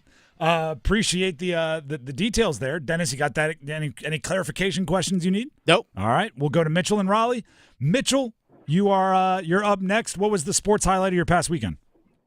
Well, I'm a State fan, but it had to be Duke finally beating Florida State for the first time. How big of you? Look at that. There's nothing like watching Florida State go down. I can't say I disagree with that. Dennis, which one is the better answer? I mean, it's hard to disagree with Florida State going down. Florida State lost to Duke, and lawsuit. So much that even an NC State fan enjoyed it. So, so Mitchell and Raleigh, you get to go first. Are you ready to pick your category? Yep, ready to go. All right, the categories are NFL, still not my real first name, which are all players who are known by something that is not their actual first name. NFL, that's Rich, all players with Rich somewhere in their first or last name. Baseball Hall of Famers, or NHL Canes and Whalers only. Let's do NHL, Canes and Whalers. All right, I will give you the player and the team. You give me the jersey number as quickly as you can. 30 seconds on the clock. One pass if you need it. I will say the team in this category, even though you already know it, just because we have to keep it even timing-wise with the rest of the categories. Any questions before we get started? No, we're ready to go. Eric Ballant. All right, your time will start when you hear the horn. Jalen Chatfield, Carolina Hurricanes. 17. Incorrect. Tavo Teravainen and Carolina Hurricanes. 28. Incorrect. Jalen Chatfield, Carolina Hurricanes. 23. Incorrect. Tavo Teravainen and Carolina Hurricanes. 54. Incorrect. Jalen Chatfield, Carolina Hurricanes. 31. Incorrect. Tavo Teravainen and Carolina Hurricanes. 27. Incorrect. Jalen Chatfield, Carolina Hurricanes. We don't know. We don't know. Hey, at least came around to it. That's an 0 to start the week. Not the best, but luckily for you, a tie goes to whoever goes first. So you're still in the running. So you're saying there's a chance. You're saying there's a chance, exactly. I hope not. But for those of you playing at home, just to clarify, Jalen Chatfield wears number 5 now. We also would have accepted 64. And Tavo, number 86 with the Canes. I'm sure there's more than a few of you that were yelling that at your radio. That brings us up to Jake on Walnut Street. Jake, are you there? Sir, yes, sir. All right. No, you don't have to call me sir, but I appreciate it. The categories remaining for you to choose from are NFL, still not my real first name. NFL, that's Rich, or Baseball Hall of Famers. I'll do the NFL, and you pick whichever one. Ooh. We'll go with still not my real first name because I like revealing what their actual names are. I'll give you the team and the player. You give me the jersey number as quickly as you can. 30 seconds on the clock. One pass if you need it. You need at least one for the win. Any questions before we get started? No, sir. All right. Your time will start when you hear the horn. Eli Manning, New York Giants. Isn't he number 10? Correct. Dak Prescott, Dallas Cowboys. Woo! Winner. I'm done. You don't want to keep going? No, I just won. I know, but a perfect score gets you more. All right, keep going. Dak Prescott, Dallas Cowboys. Like 6, 8? No. Incorrect. Bo Jackson, Los Angeles Raiders. 24. Incorrect. Dak Prescott, Dallas Cowboys. 12. Incorrect. Bo Jackson, Los Angeles Raiders. 69. There you go. There you go. One of the more roller coastery games we've played. Eli Manning, number 10. You got that one? Apparently his real name's Elisha. Yeah, Eli's short for that. For Elisha? Am I pronouncing that right? I would think Elijah, but it's spelled Elisha. Yeah. Dak Prescott, you didn't get that one. That's number 4 with the Cowboys. His first name is Rain. I knew that. Rain Dakota. Bo Jackson with the Raiders, number 34. Real name Vincent. Huh. I wasn't aware of that one. Either way, you got the one. You got Eli Manning. That's enough for the win, as your celebration tells me you already knew. Congratulations. Woo! You get the tickets to Xfinity 500 at Martinsville Speedway on November 3rd. You just have to stay on the line and give some information to Dennis. All right. There you go. He got that first down. I was like, I'm just taking these guys. Yeah, exactly. I'm just dealing it out. Deal out the clock. Can actually, along those lines, can we talk about something real quick? What's that? The running backs that are doing like the team first thing and just going down at the 2-yard line instead of scoring. Mm-hmm. It does, as long as you are at least a touchdown, it's not like a 3-point game. It adds like 0.0004 to your win probability. Get the touchdown. It helps with your stats. It helps with your negotiations. It helps with fantasy teams everywhere. Go ahead and score. Prop bets. Yes. Spreads. There's no worse beat than you have anytime touchdown scorer. They have 60 yards of running straight untouched, and then they just sit down at the 3-yard line. All to gain 0.00003 of win probability. But that's basically what our caller just did. He got one and said, I'm done. Woohoo. Guarantee the victory. He did win. Congratulations. By the way, everybody else tuning in right now, coming up in about 25 minutes, we do have Panther Talk right here on 99.9 The Fan. I am fascinated by today's Panther Talk because it's going to feature Dave Canales. And one thing we've seen from Dave Canales is relentless optimism and sometimes I think maybe a reluctance to address the honest elephant in the room, right? A reluctance to call a tough situation, and instead opting for, if I just say things are good over and over and over again, maybe it'll end up there, right? Just good. Maybe it'll end up good. At some point, you're going to have to start, I'll use the term Graham Hill calls, Graham Hill sometimes produces this show, uses all the time, which is sometimes you just got to call your baby ugly. Right? Sometimes you just have to be honest. And I'm wondering when Dave Canales gets to that point. Maybe it's today. Like I said, you'll hear from him on Panther Talk, which is coming up right here on 99.9 The Fan immediately after this. So starting about 6 o'clock, you'll hear from Dave Canales and Anish Shroff and everybody else that you always hear from on Panther Talk. The Drive with Tim Donnelly, 99.9 The Fan. Hopefully my voice lasts until 6. Let's just call a spade there. Right now, Tim Donnelly here for Capital Financial Advisory Group. Coach Pete, the reality of financial termites is they erode your retirement savings. You know, I mean, that sounds awful, right? Erosion? That just sounds like a bad thing to happen to your retirement savings. You want it to be boosted. You want it to be guaranteed. You want it to be safe and growing. If there's one thing my good friend Coach Pete hates, it's financial termites, which is why he works tirelessly to help you exterminate and eliminate them from your retirement plan. Do you really know how much you are paying in fees? The amount of risk you're exposed to? How about the cost of commissions coming out of your account with money earmarked for your future? Coach Pete will help you regain control of your foundation for retirement. He is committed to helping you retire like a champion, getting you through the financial red zone, over the goal line, and into that retirement end zone. Call 800-691-3215. Do I have a cool, like, smoky, raspy voice going on right now? Maybe I should slow it down. Call Coach Pete at 800-691-3215. Let him know you heard about it from me, Tim, on 99.9 The Fan, and he'll hook you up with one of his best-selling books for free. If you don't want to call, if you're more of a texter, that's fine. Text Tim to 600-700. That's Tim to 600-700 for Coach Pete at Capital Financial Advisory Group. I'll take a break. When we come back, Drake Maye and Russell Wilson, a couple of guys that played their college football, in part, right around here. Turn some heads over the weekend. Stick around. Football is on the menu tonight. Showtime, prime time. And we're dishing up a clash of conferences. Hot dog, man. It's Baltimore and Tampa Bay. Dominate on 3, 1, 2, 3, dominate. Pregame starts at 7:30. Kickoff at 8:15. Put up or shut up time. The NFL on 99.9 The Fan is brought to you by Wake Med. Here we go. 99.9 The Fan, the Triangle Sports Leader. Monday night, you gotta feel it.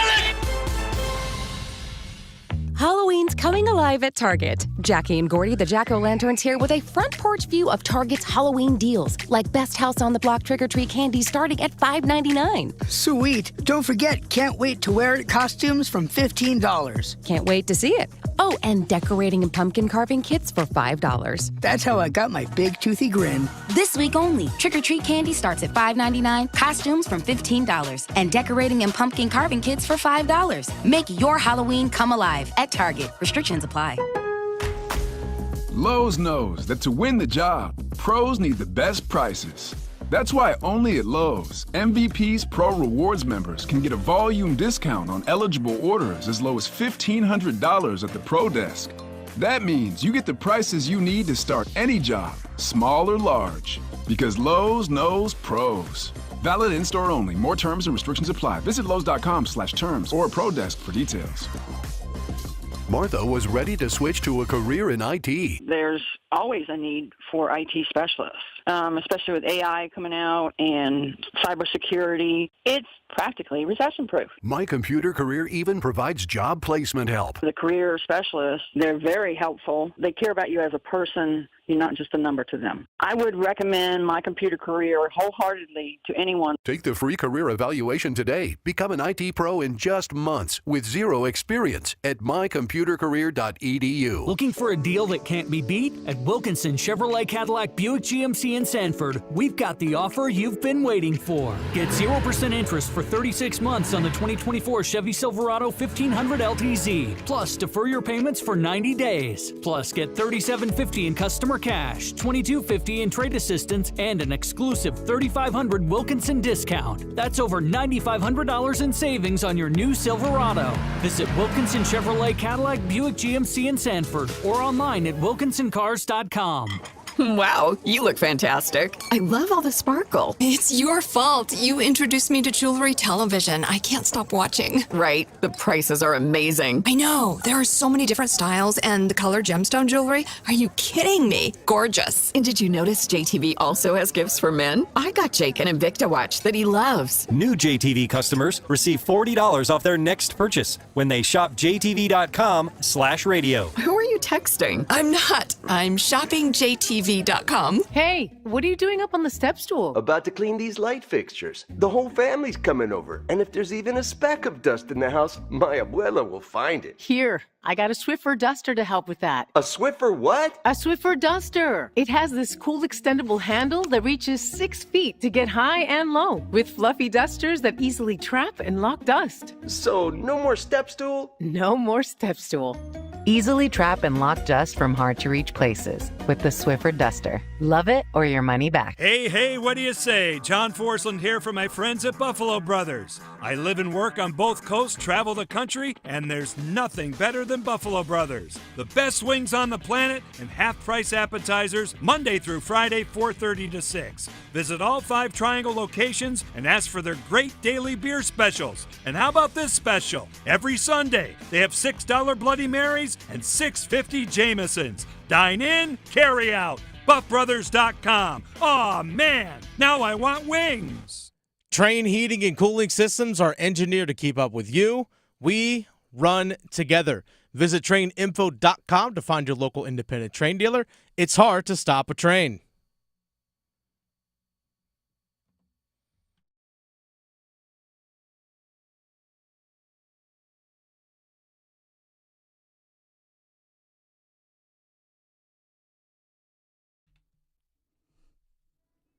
The Drive with Tim Donnelly, 99.9 The Fan.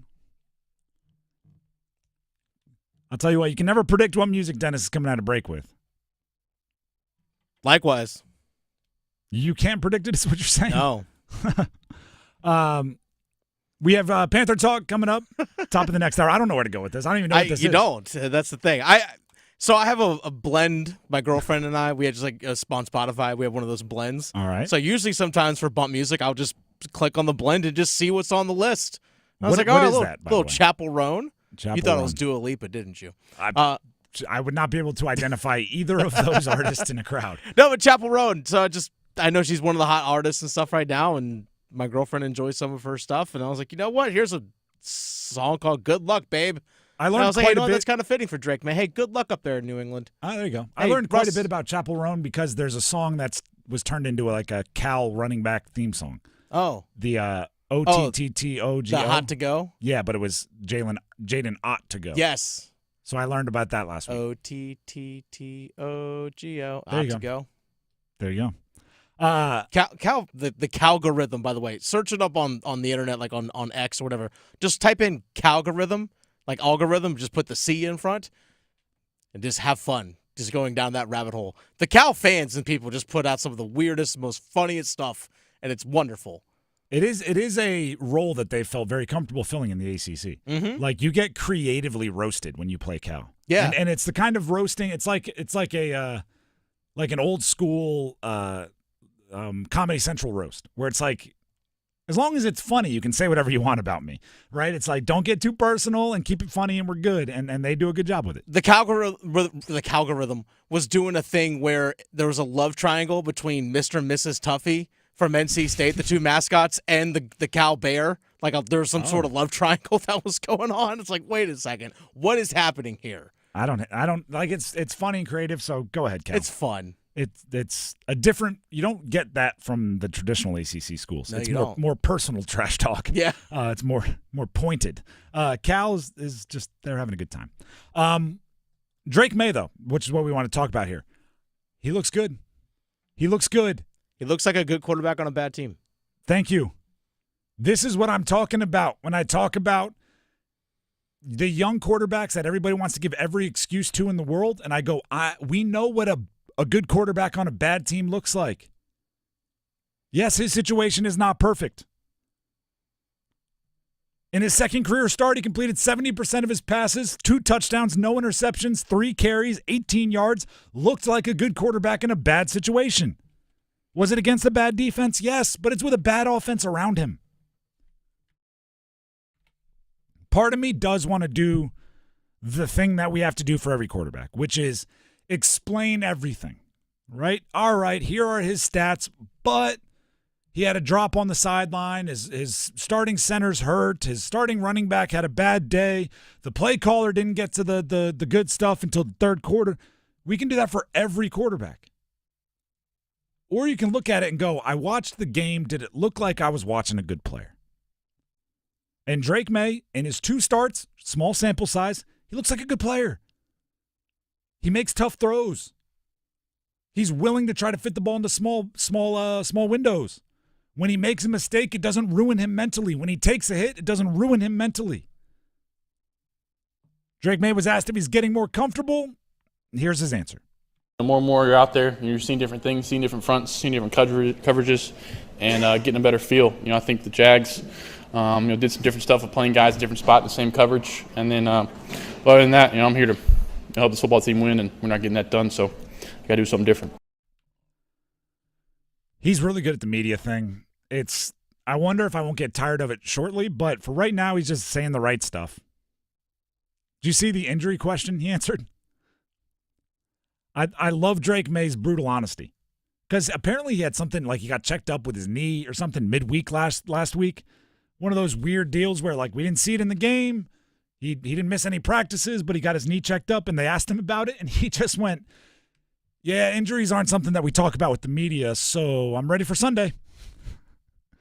He didn't say, like, it is nothing. He didn't say, I feel great. He just went, like, yeah, you guys aren't going to get that, so see ya. I kind of respect the honesty of it. But he's good. Who would have thought, right? The guy that everybody thought was good for the 3 years he was in college, including the 2 years as a starter, is doing a lot of the same things in the NFL. Then there's Russell Wilson. Let's pivot here a little bit. Russell looked like a veteran that was slightly less washed than I thought on Sunday Night Football. I still think he looked washed. And what I mean by that is physically just not anywhere near the same player he was 5 years ago. Oh, his arm strength is cooked. Gosh, he was underthrowing balls left and right, even ones that were supposed to be 10 yards downfield. I was like, dude, why are you skipping stones? I actually think his history is working against him in that respect. Mm-hmm. Because everybody knows he's a baseball player, right? At NC State, he played baseball. He was drafted to play baseball, all of that. Sometimes he makes throws like a second baseman, a right-handed second baseman, throwing to shortstop or throwing to second base. And the reason why I emphasize that is because you don't turn your off shoulder all the way around. You just kind of open up chest to where you're throwing it in all arms. And he does that, but he used to be able to be super accurate with it, right? He used to be able to overcome that. Now, if he doesn't get his hips into the throw, it's liable to go anywhere. It's liable to skip in. It's liable to be short left. It's liable to be anywhere. And I think the 10 years he had as an elite quarterback, as an elite physically able to throw on the run quarterback, is working against him now because it's like, no, get your hips around, dude. Throw like an 8th grader again when you had to use your entire body weight to get there because you kind of have to. Russell was asked about the decision to start him at quarterback. This was part of his answer. I think there's a lot of outside noise that makes it seem like it's a negative thing and this rivalry internal, and it's not, man. It's just we just want to win. That's what we're focused on. I mean, I got to give Justin Fields credit, man, just all the things that he was able to do, how great he's been playing. Man, he inspires me every day, how he works, vice versa. I mean, we have a great relationship. He's a tremendous quarterback. He's a franchise quarterback. He's a leader. He's got all the intangibles. And whatever I can give to him and show him and just be around him, that's part of my job. Well, first of all, if you want to talk about always saying the right thing and it getting kind of tiring, I think Russ is right there. Oh, yeah. It's like, oh, gosh, one game. That's actually my next point. I think it would be mighty dangerous to take a victory lap if you were a Russell Wilson supporter or if you were Mike Tomlin. I think Justin Fields wins that game last night too. I think there were a few plays where he would have done it differently, but he may have been more successful. And they did a good job on the broadcast. One of those throws that Russell skipped to his intended target, they said, I think if Justin Fields is in the game, he takes off right and he might still be running. Like they do it differently. I would be very leery of acting like, all right, we made the right decision. Russell Wilson starting quarterback rest of the year. I think there's a good chance you see Justin Fields again. I think they might have been 1 or 2 series away. If that deep ball to George Pickens wasn't caught, the first one, I think you might have gotten Justin Fields after halftime. But then it was caught, and Russell Wilson, the one thing I'll give Russell credit for, I'll give him a lot of credit, but one of the things I give Russell credit for is when a guy has it going, he'll keep feeding him.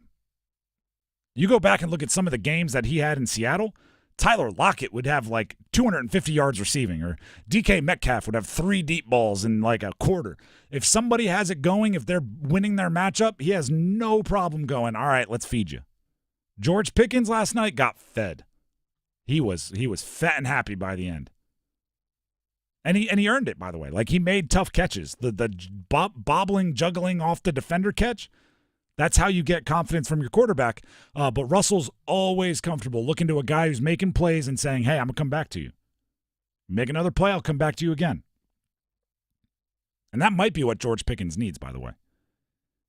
If they do go back to Justin Fields, there's a few things that Fields might be able to learn from watching Russ operate that could make him a better guy to run that offense, which is give George Pickens a chance.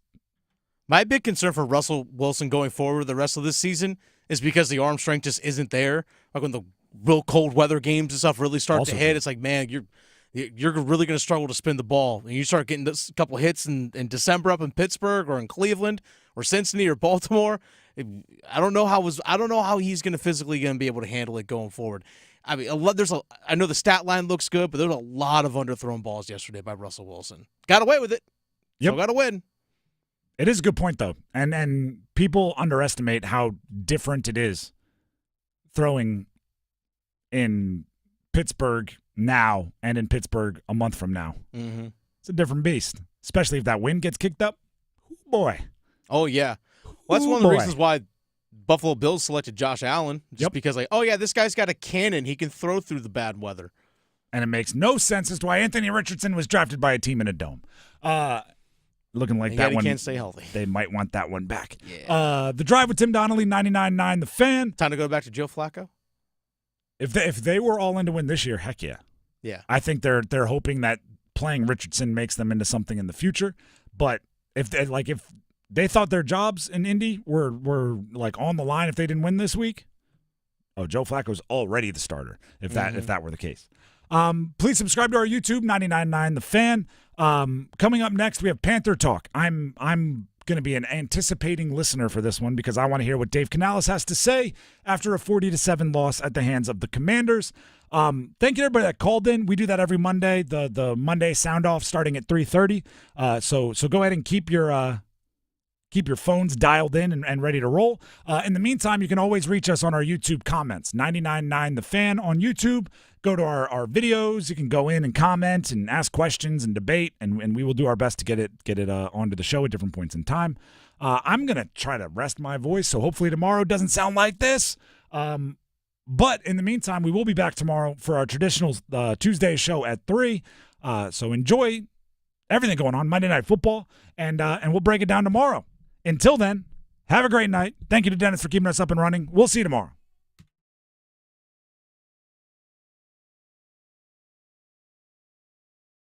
Move your sports day forward. The one thing that nobody thought the Duke Blue Devils would do this year came true, and that's become bowl eligible. They're the first team in North Carolina to become bowl eligible. And they did it against Florida State. Who would have had that in their preseason bingo card? And the Blue Devils did it against Florida State. The first win ever. Get set up.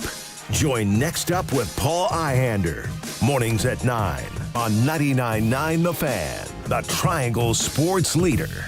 The NBA is back, and FanDuel, America's #1 sports book, wants you to catch all the action. Adam Gold here, and right now FanDuel is giving all users 3 months of NBA League Pass. All you have to do to catch every tip-off and buzzer beater is place any $5 bet on the NBA. You don't even have to win it. So check it out. You can bet the Knicks to win, or you can bet the Knicks to lose. It doesn't matter. They'll probably do both. Go to FanDuel.com/Adam Gold and get 3 months of NBA League Pass, courtesy of FanDuel. FanDuel.com/Adam Gold. Make every moment more with FanDuel, official sportsbook partner of the NBA. 21 and over and present in North Carolina. After 3-month free trial, the full price of League Pass will be automatically charged monthly. Cancel anytime. No refunds. Terms, restrictions, and embargoes apply. Limit 1 pass per customer. See terms at sportsbook.fanduel.com. Gambling problem? Call 877-718-5543 or visit morethanagame.nc.gov. It's time for the Coastal Scholar Athlete of the Month.